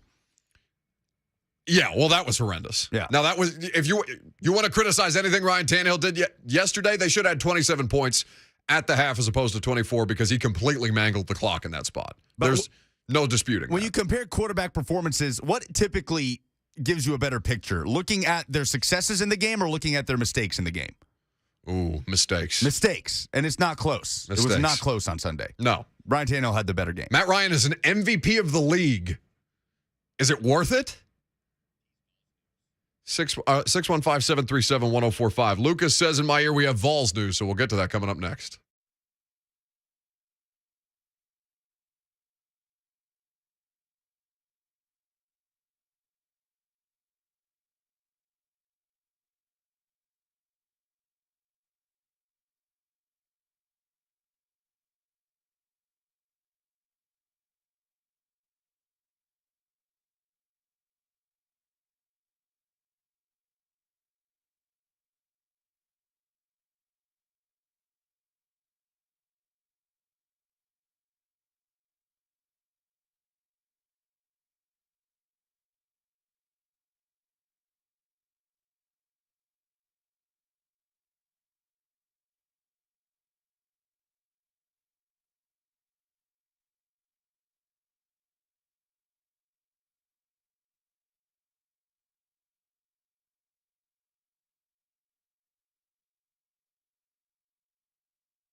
All right, there's news. Talking a lot of Titans so far today. Don't forget Mike Vrabel's coming up in about 12 minutes. You're from the Titans head coach on the day after a 24-17 victory. But we have Vols news in the meantime. Whoa. Breaking Vols news on 104.5 The Zone. Have we ever used that one before? We have, yeah. It's equally annoying. Two things. Number one, Josh Heupel saying in his weekly press conference today that Tennessee cornerback Warren Burrell has had surgery and will miss the remainder of the season. Oh, well, their secondary was already pretty, what's a polite way to put that? Struggling to begin with. Warren Burrell was their most experienced corner. That's not an ideal situation, especially a must-win game, I would say, against LSU before the opportunity to play at home, hosting Alabama, who at this point looks like they're going to remain undefeated. They're all must-win games. Well, yes, I understand, but to drop the LSU game before the Alabama game would be a pretty bad error. Well, and CBS certainly does not want that because they've announced that Alabama-Tennessee will be the SEC on CBS game, a 2:30 Central kickoff, which CBS certainly hopes will be between two top 10 SEC teams, and that would require Tennessee beating number 25 LSU in Baton Rouge. LSU sneaking into the AP poll after coming back to beat Auburn down on the Plains. Brandon Rushing says Burrell is most experienced but also trash. That's not very nice. All right, what is the second piece of the Volunteers news? That was it, that 2:30 kickoff against Bama. CBS game, same as the Florida, 3:30 Eastern. Okay, that is relevant. You're going to Puerto Rico for the Titans bye week, right? I will be watching the Alabama game at the Orlando airport. Oh, you're going to watch. Just enjoy your vacation. Why would you? I have to watch the game. Also, why are you taking vacation after the bye week? I'm perplexed. Works out. Okay. It's just for who? That's not helpful to me. No, it's really not. It's fine. My vacation just cannot overlap. Every time you leave, I just have Robert or Jackson or God knows who else come in here, and it's absence makes the heart grow fonder. Maybe my vacation just cannot overlap with a Titans game, and it does not do that. Okay, well, Titans do have a bye coming up here after the Commander-Skins football team game. They will travel to Washington this coming weekend. Lucas don't care, says Lance. He's just abandoning us in the time of the most critical need in the middle of football season. Makes absolutely zero sense. Just go to Puerto Rico. I'm very happy for you. Enjoy your beach time. It's the bye week. No, it's not the bye week. It's the Saturday after the bye week. To me, it's the bye week. To me, when the Titans are not playing a game, it's the bye week. That's not how that works. But anyway. I think that the Alabama game for Tennessee, man, I don't know how to feel about LSU. I didn't have the opportunity to watch LSU. Well, we watched a little bit of LSU in the hotel bar. I guess we didn't see a ton of it because we were mostly fixated on Missouri, Georgia. Yeah, we were preoccupied. What the hell? I could not believe that game stayed as close as it did for that long. Now, honestly, I went back for some reason, just out of curiosity, because I wanted to see what happened to Georgia. They got handled up front on both sides, especially near the goal line. They just couldn't do anything in the red zone once they got there. I have not seen. They were playing defense possessed. Missouri was against Georgia. Stetson Bennett got knocked around a fair amount. So there's clearly a strategy to be able to beat Georgia. Missouri, played, that was their Super Bowl or their national championship, whatever you want to call it. Like, they went all out in that game, to their credit, and just didn't have enough at the end. They wasted the efforts of the thick kicker, 2 C's, number 95 out there, and probably 4 C's, number 95 out there, big boy. Hit from what, 50, did he have 51 or 55? Was it a 55-yard field goal that he made? Ultimately squandered by Missouri. Yeah, they were up 10 in the fourth quarter. That's what I'm saying.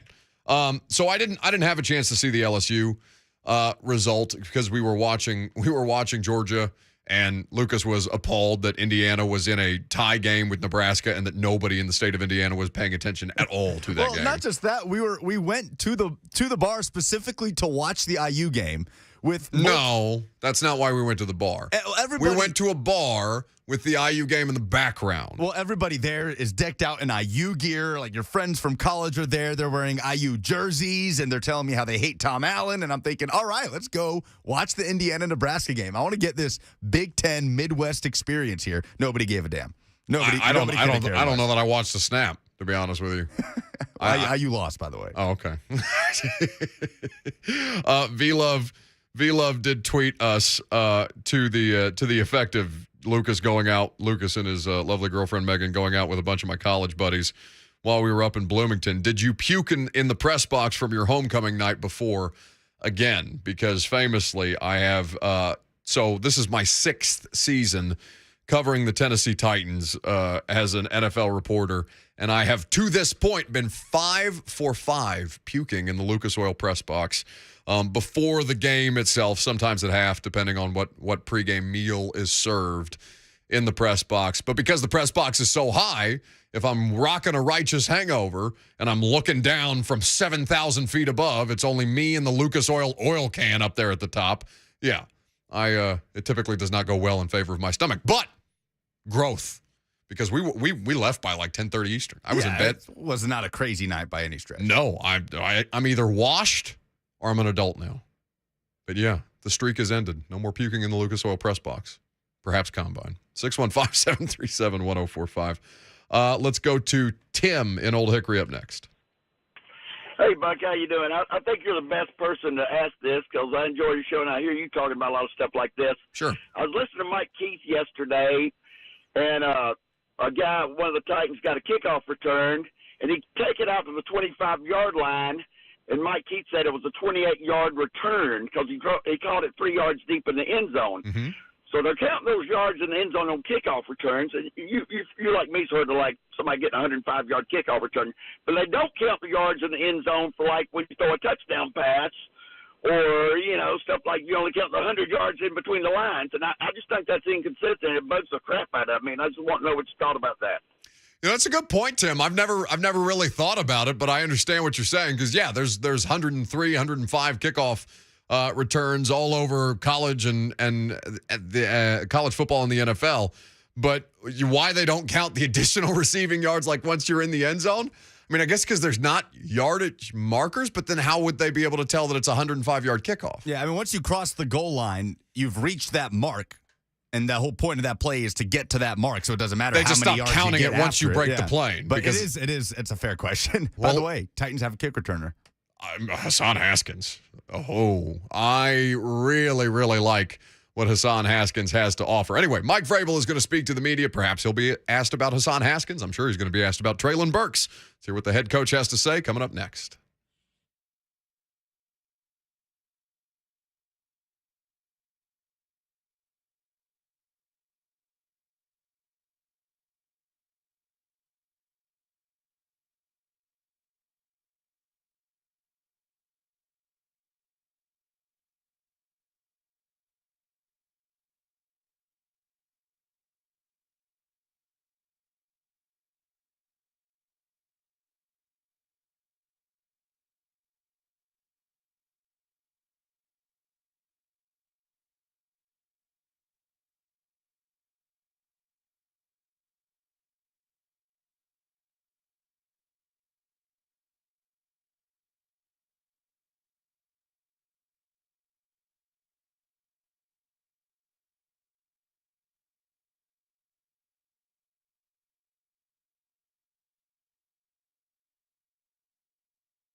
It is 12:01. Good afternoon from the Superbook.com Sports Desk. I'm Lucas Panzica. Titans escape Indianapolis with a 24-22 win despite the second-half surge from the Colts. Titans were scoreless in the third and fourth quarter, but the 24-3 early lead was enough to get out and improve to 2-2. Titans head coach Mike Vrabel speaking to the media now. We will go to that here in just a few moments on the Buck Rising Show. Some quick Vols news. Experienced corner Warren Burrell out for the season, according to head coach Josh Heupel. Also, Tennessee, Alabama has been announced will be the 2:30 Central CBS game next Saturday. For all your foundation repair and waterproofing needs, visit USSTN.com. Breaking news at once on your home for the Titans and Vols. This is 104.5 The Zone.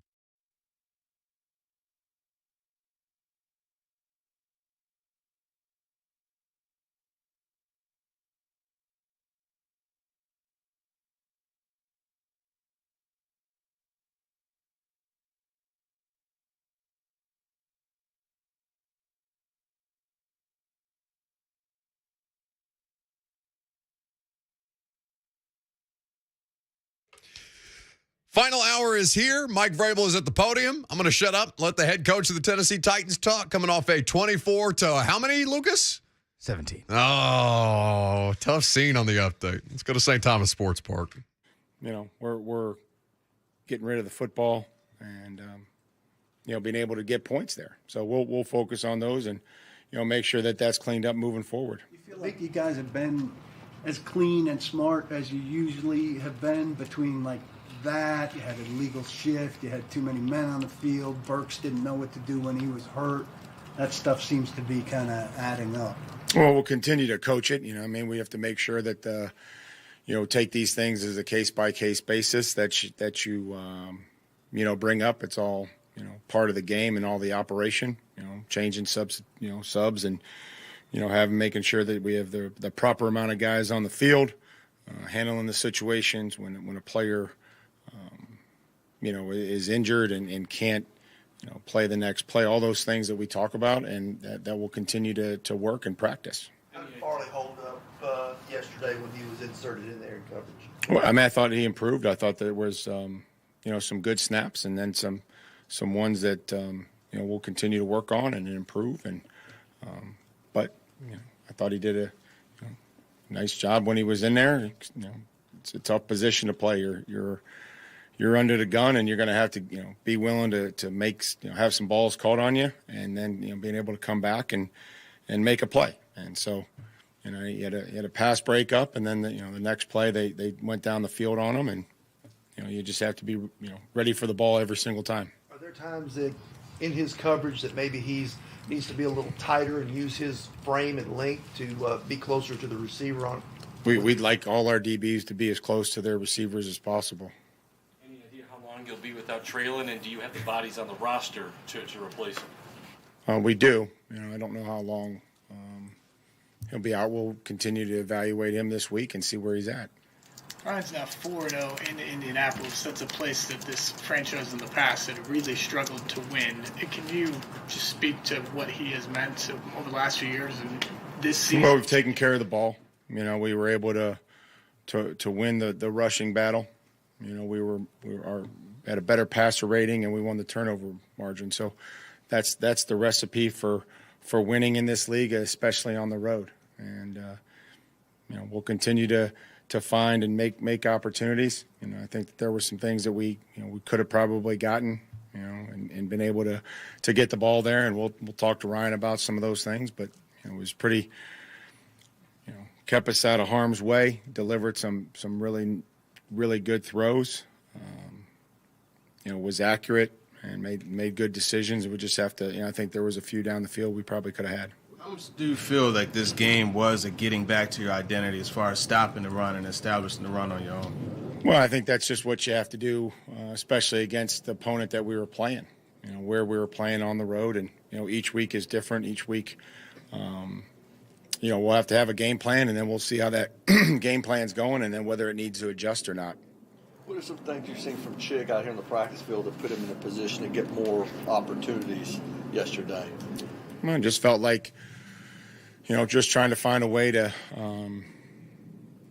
take advantage of some of the things that we saw on film, and his skill set and trying to build on things that he's done in practice or through training camp. And he was able to take advantage of his opportunities. You said you challenged him last week to get a little bit more out of what he's doing, and he told me yesterday that he felt he played a little bit more clear. Is there a conversation that you had to free him up a little bit or to focus on something specific that allowed him to do that? Well, I just think it's a comfort level. Some of these guys playing in the NFL for just 4 weeks of the regular season and just different opponents and different schedule and how things change and learning new personnel. We just want these guys to make sure that they got a few things going through their mind when the play is called. Where do they line up? What do I do? Versus this coverage, what do I do? Versus this look, and then go play. And that's what we're trying to teach them. And I'm glad that he's starting to feel more comfortable. And he finished in the run game. There was times where he was trying to finish through the whistle and make sure that he was finishing longer than the guy with the ball. What steps did your offensive line take moving forward against a unit that was only giving up 2.6 per carry? Well, I thought we were good on our combinations, the penetration that the defense usually has or had shown up on film. Didn't get us. So was able to get the run started. Grover or Stewart and Buckner and some of those guys inside had really created a lot of penetration and a lot of knockback, and I felt like we were able to get some runs started and hopefully be able to continue some of that. About Danico yesterday, how much more have you guys maybe put on his plate given what's been the issues with the injuries in the past on the edges as far as what he's had to do? Well, he has versatility, playing outside, inside, and just want to make sure that we're putting him in positions where he can help affect the game and the quarterback and be good in the run game, and he's done that. And again, I appreciate the way that he shows up to work and his professionalism. A part of him getting in his own way is taking things too personally. How do you manage that? Like for him to, you want him to take it seriously, but you don't want it to impact his play. Well, I think for a lot of us and players especially, you can have an impact on the play without actually recording a stat or making a tackle. And that's the thing that we continue to try to impress upon these guys is whether it's on offense or defense or special teams. I mean, we throw a pass out to Derek behind the line of scrimmage, and we've got two receivers and a tight end that are blocking for 3 and 4 seconds that allows Derek to get down to the post safety. So it's that and that's not going to show up. It's that mentality that you can affect the play and have a huge outcome in it without recording a stat. And we try to say that on defense as well, that your impact to the quarterback or tipping a pass or executing the game correctly can have a huge impact on the game or the play without making a stat. How did Adams look at safety filling in for Amani yesterday? I think both of those guys, Josh and Andrew, there were some things that they did well and some things that obviously they'd like to have back, whether that's in coverage or tackling or making adjustments.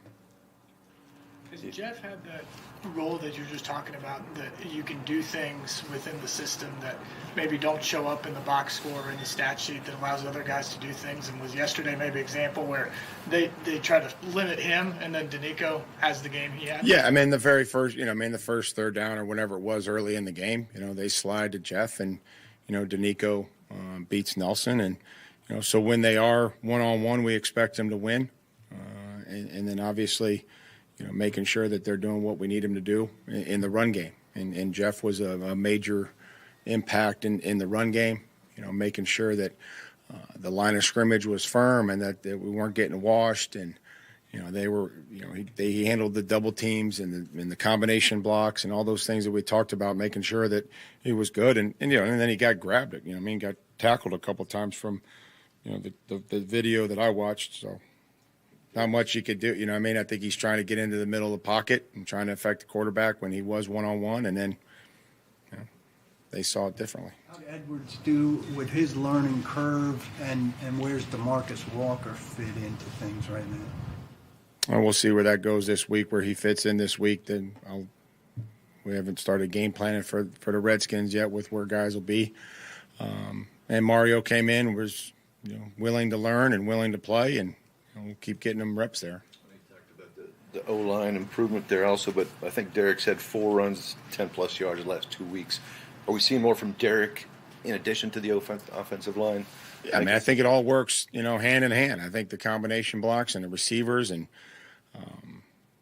sometimes we block them up and miss a cut. Sometimes we don't block them at all and make a great run. And then sometimes we put it all together and, there you go. So it's a combination of all those. I mean, Nick Westbrook's doing a great job blocking and trying to get on his guy and making sure that, he's giving the running back every chance that he can to do something. And, Traylon's trying to finish and unfortunately, gets a call down there when Derek scored. But, we'll keep trying to coach him up and get him to block. A couple of the turnovers you guys got, Weaver when he knocked the ball out and Tart obviously matching hands.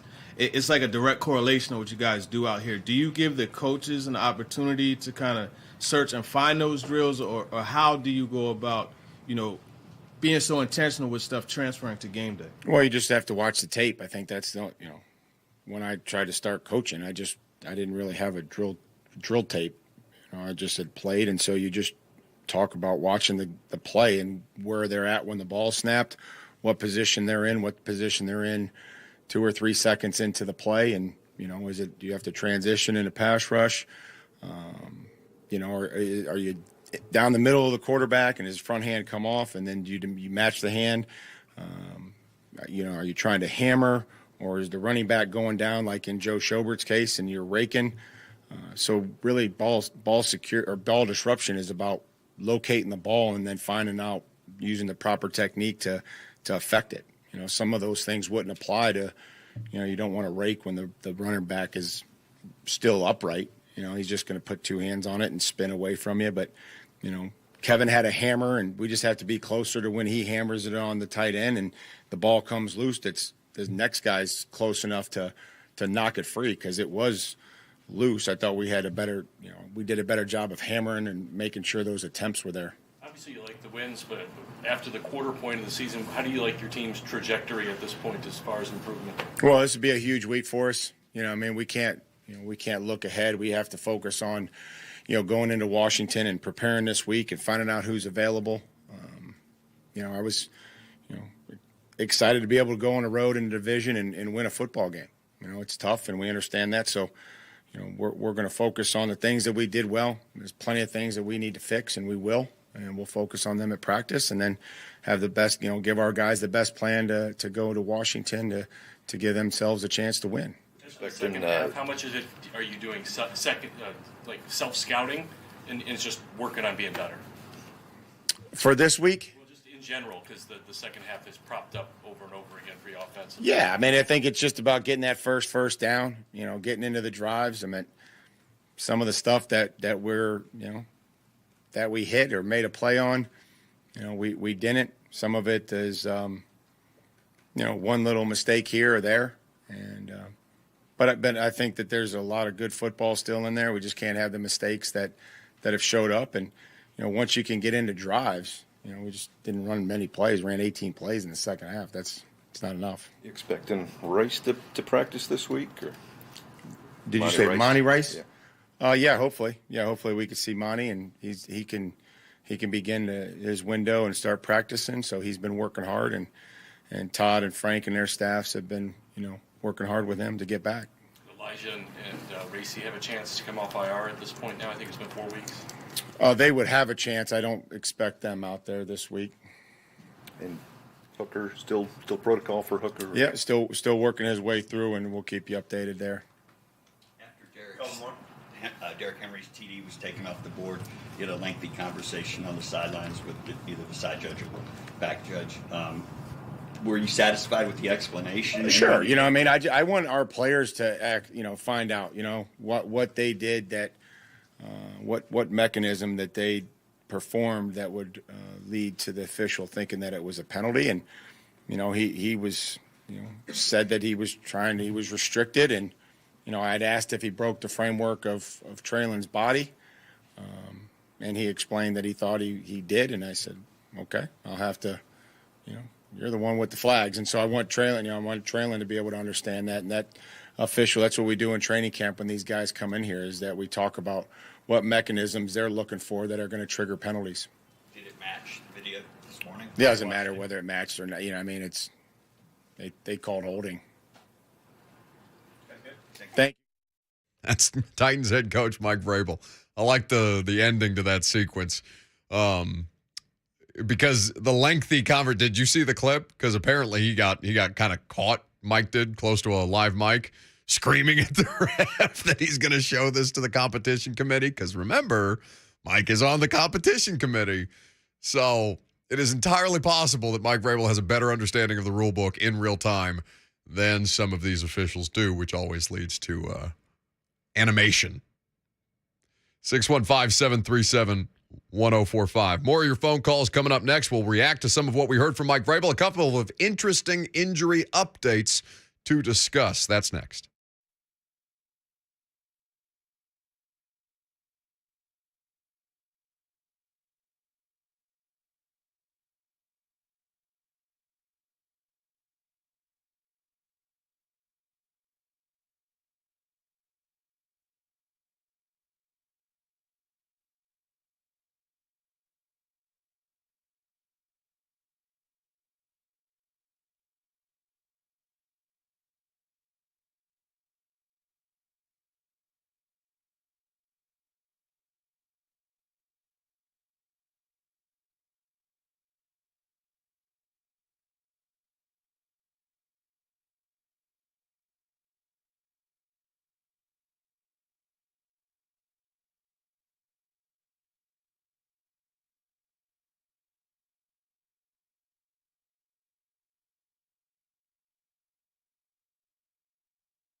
The Buck Rising Show is powered by Spring Hill Heating and Cooling. Visit springhillac.com. What did I do to deserve the king? Love a little Elvis on a Monday. Welcome back. I watched the biopic last week. Not the movie, but the biopic. Or is that the same thing? The movie, yeah. Okay. I heard it was, I heard mixed reviews. Dara struggles with me significantly when it comes to watching movies because I'll demand that I read like a Washington Post or a New York Times review before I watch whatever movie she wants to watch. And then I'll shoot it down, halfway through the review because I'll go, no, this is not what I want to spend my next. No, well, nothing over 2.5 hours. I can't. I don't have 2.5. I don't have more than 2.5 hours. It is like 2 hours, 40 minutes. It's very long. It's very long, but very good. I mean, the Tom Hanks, the Colonel Parker thing was tiny little bit overdone with the accent and everything, but I think they did a good job of making it fast and entertaining and sort of a mixture of the music that Elvis came up on and the music he was putting out and like modernizing it a little bit to sort of try to put into context just how crazy that was in those days. But I watched the Marilyn Monroe thing on Netflix. Buddy, you want to talk about dark? It's the only NC-17 rating that Netflix has ever had, and it is bleeped. Yeah, that is a depressing. I mean, they're both very sad stories. Yeah, they both have tragic endings. But I'm such a huge Elvis fan, so I was entertained. So if you're a big fan of Elvis, you'd probably like it. We've buried the lead. Give me the Laser Light Show. Do it. Breaking Titans news on 104.5 The Zone. This from Rap Sheet, Ian Rappaport of the NFL Network about 7 minutes ago. Titans first-round pick wide receiver Treylon Burks, who left yesterday's game with a foot injury, has been diagnosed with turf toe. Sources tell Rappaport and Tom Pelissero. No surgery is necessary, just rehab, but Burks will miss some time. So, Treylon Burks' turf toe, that's about as good a result as you could possibly have right now. Not a Jones fracture like Henry had, not Liz Frank, which can reoccur, not an ankle, which I think a lot of people thought it was based on the video replay on the television copy. I certainly don't think he's going to play this week in Washington. And I think it's far more likely that he ends up on injured reserve, especially with a bye week right around the corner. I don't think it hurts. Now, did you? So I listened to Dockach's radio show in Indianapolis just because, college basketball season and all that, getting ready to start back up, and that's the only place I can get my fix. And they were talking about the conversation from Titans fans around the Lucas Oil turf, because that is something that got brought up with Jamison Williams and the torn ACL. In the national championship. That was something that's been brought up with Derrick Henry. That's now something that I think people are going to, because immediately Drew Beatty on YouTube, Lucas Oil takes another victim. So turf toe is basically like a broken toe there's not really, you don't have corrective surgery for broken toes and things like that. It's just something that you got to rehab and get right. They'll probably put like a little brace on it or something like that.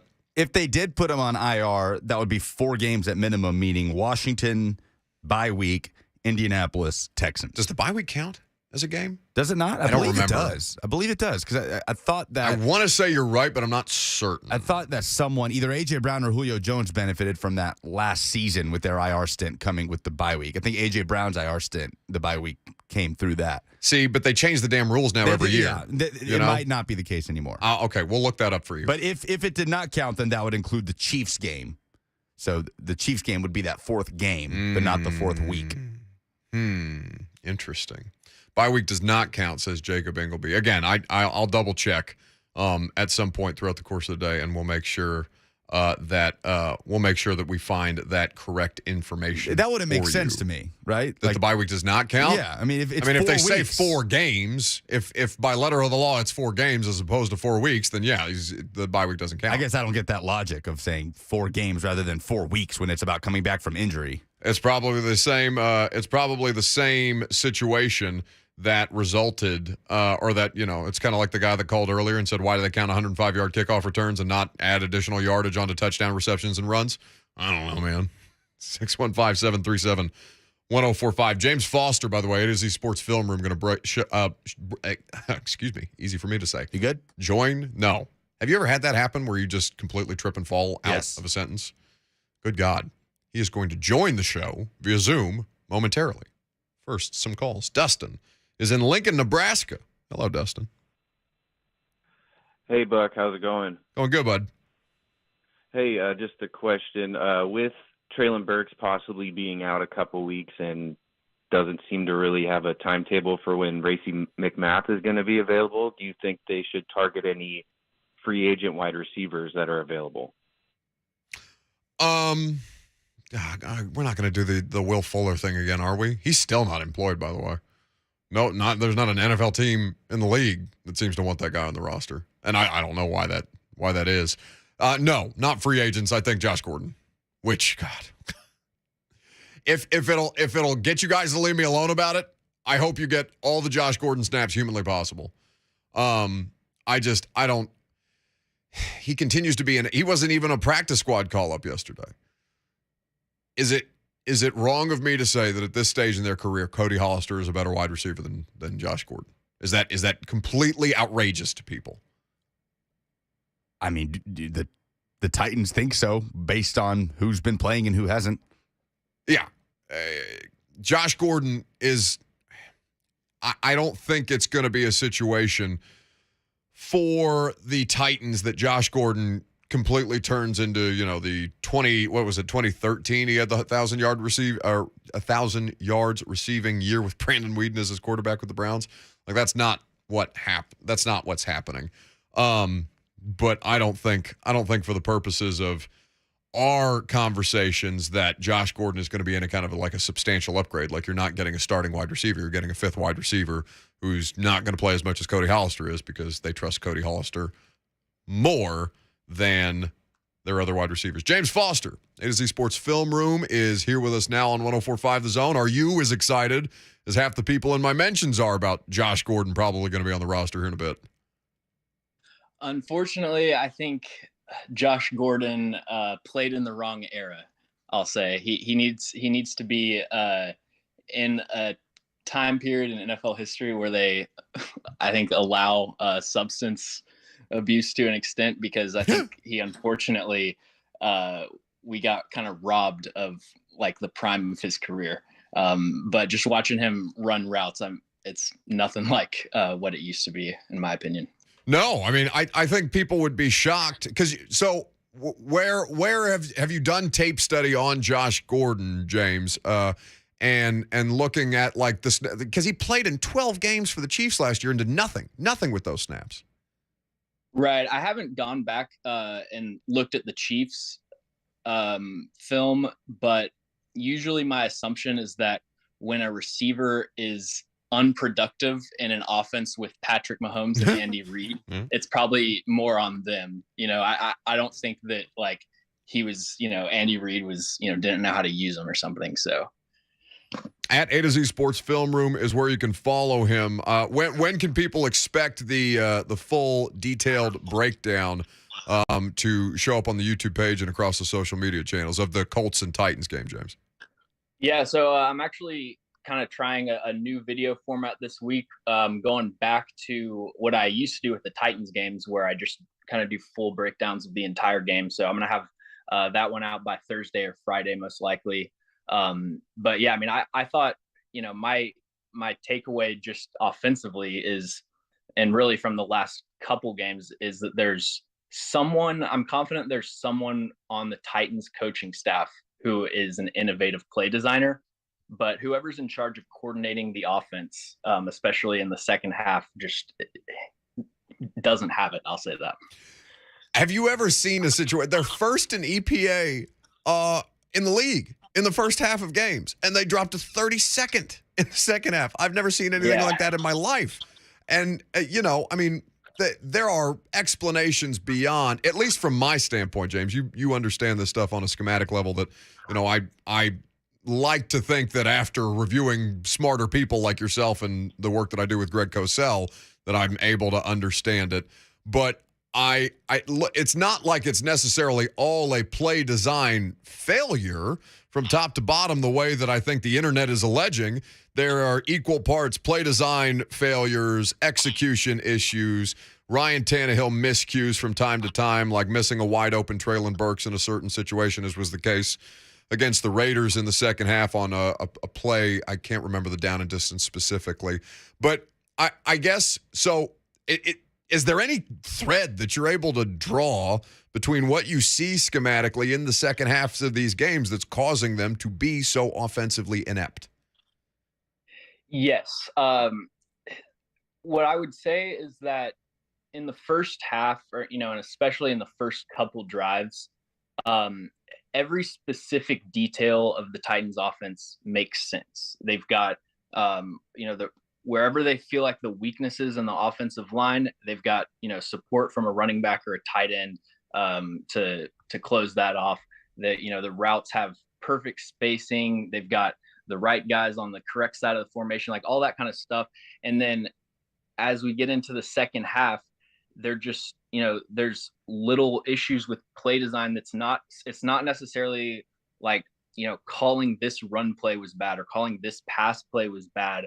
But, the second play of the third quarter, the Titans run play action boot, essentially what is like weak side flood. So they're faking a run to the right, and then Tannehill rolls out to the left, a designed rollout, and then you've got like 3 routes coming towards that sideline. The Titans run that concept about 5 times per game.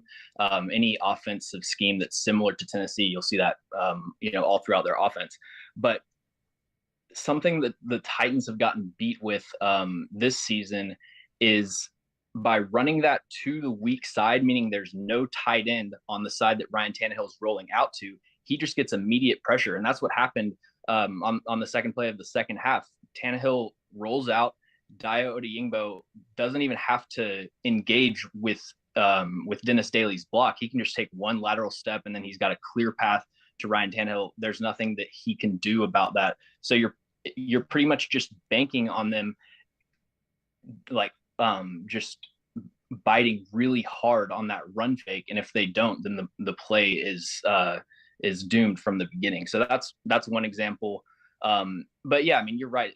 They work together. The play calling and the execution have to be married. And Todd Downing does have some responsibility for the execution, though. That's not all on the players. Part of being an offensive coordinator isn't just play calling and play design. It's being effective installing the plays and, communicating the offense in a way that the players understand, and they're able to go out there and play fast and execute without having to think about it. And so when you routinely see execution issues, obviously you blame the players, but I also, blame the coaching staff, because it's your job to either coach them up to be able to execute the plays that you're calling, or call different plays that they're able to execute. At No Flags Film is where you can follow James on Twitter. The A to Z Sports Film Room channel on YouTube, also available for play breakdowns and player breakdowns across the league, not just Titans specific, although he does a great job with those, which is what we're talking about today. Let's talk about a couple of plays from this Titans game beyond that fateful first series in the second half that did not result in any kind of success, much like many of their second half drives. Only 18 total plays, as you heard Mike Vrabel say, they ran in the second half to the tune of 28 total yards. Not ideal. Let's start, though, with the Henry touchdown run that was called back. What would have been the second touchdown run for Derek has probably been his most impressive run of the season, that was negated by a Traylon Burks hold. I'm not here to relitigate the hold, but break down what you saw on the play that allowed them to have such success in that setting. Well, that was really the play that indicated to me that Derrick Henry is fully back, because, you see his ability to not even run through contact, just like ignore contact and it falls off of him. But then also the vision and change of direction ability to completely change your blocking path when you run out of room, and then the acceleration to beat defensive backs around the corner. Like that, really all 3 phases of what makes Derrick Henry a great running back you saw in that play. And so I think that's very encouraging, even outside of the fact that it didn't result in a touchdown. It's encouraging because I think everybody agrees after the Bills game, like, the Titans offense is just not going to be good if Derrick Henry isn't good. Oh, It's listen, James, as somebody who goes and who watches these games and is going to these cities on a regular basis, if Derrick Henry is not good, I can promise you that not like anybody doesn't know this, but it is going to be a pretty fateful recipe for disaster. If that's not something that can keep on track. When you evaluate these guys, obviously you're looking at the design and what causes the play to be successful or unsuccessful. But do you notice any difference in the player, Derek, from what we started with against the Giants, where it looks like there were some lanes that he could have better taken advantage of? Looked to do it a little better against the Raiders. The Bills result, I think everybody's just kind of like tossing to the side and saying failure on every level versus what we saw against Indianapolis. Are you seeing any kind of growth and development in real time from Derek that way when you watch these plays? Yeah, I thought the Vegas game and last week's game, I thought Derrick Henry was pretty much back to his former self.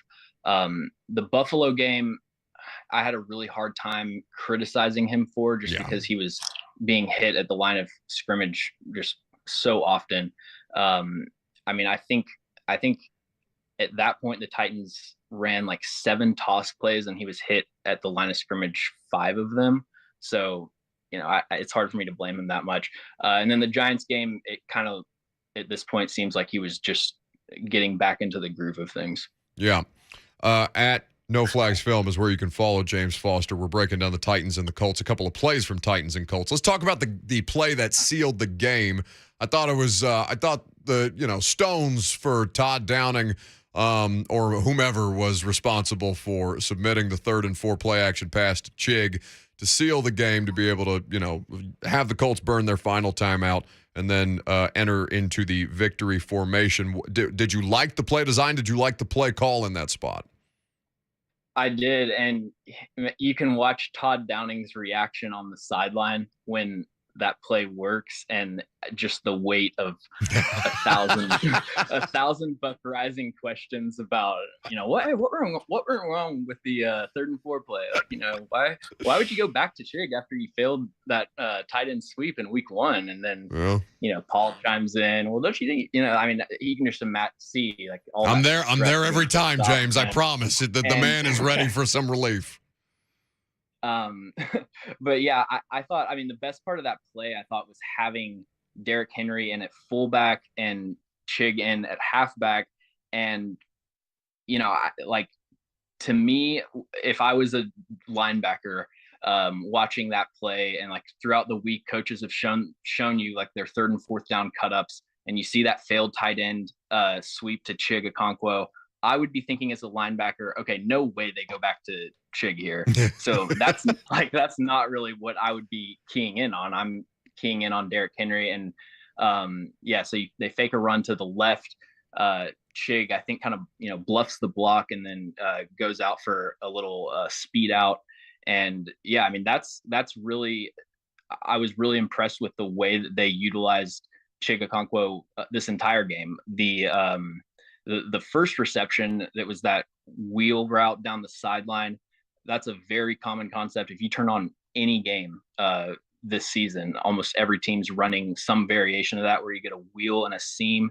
And Chig Okonkwo does kind of the same thing as the 3rd down call, where a little stutter step to fake that he's blocking. It's 1st and 10, so obviously the linebackers are going to be keying in on the run, and then Chig Okonkwo just has that acceleration to be able to create separation when the linebacker is turned around. At No Flags Film, it's a must follow, and certainly check out the YouTube channel and the Instagram page at A to Z Sports Film Room for all of the great work that James is doing. Thank you, buddy. I appreciate it on short notice. Thanks for having me on. It's James Foster with us on 104.5 The Zone. Polls, last call for phone calls. Let's wrap it up on the other side.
You're pulling out all the stops in the Caucasian record file, aren't you?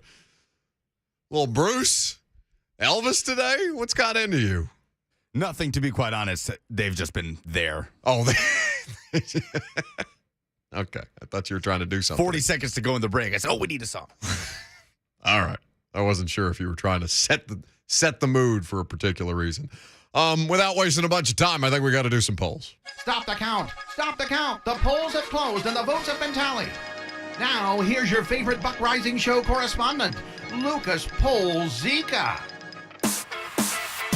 Presented by Two Rivers Ford. You can custom order any new Ford from Two Rivers. They deliver it to you when it's manufactured. Is anyone on planet Earth angrier than Jameer Say this morning? 61% say no. 39% say no. 2 hours ago, he tweeted thanking Colts fans for being at yesterday's game. I saw a bunch of Titans fans in the replies to that with just pictures of them at Lucas Oil, like in the lower bowl where all the Colts fans weren't sitting.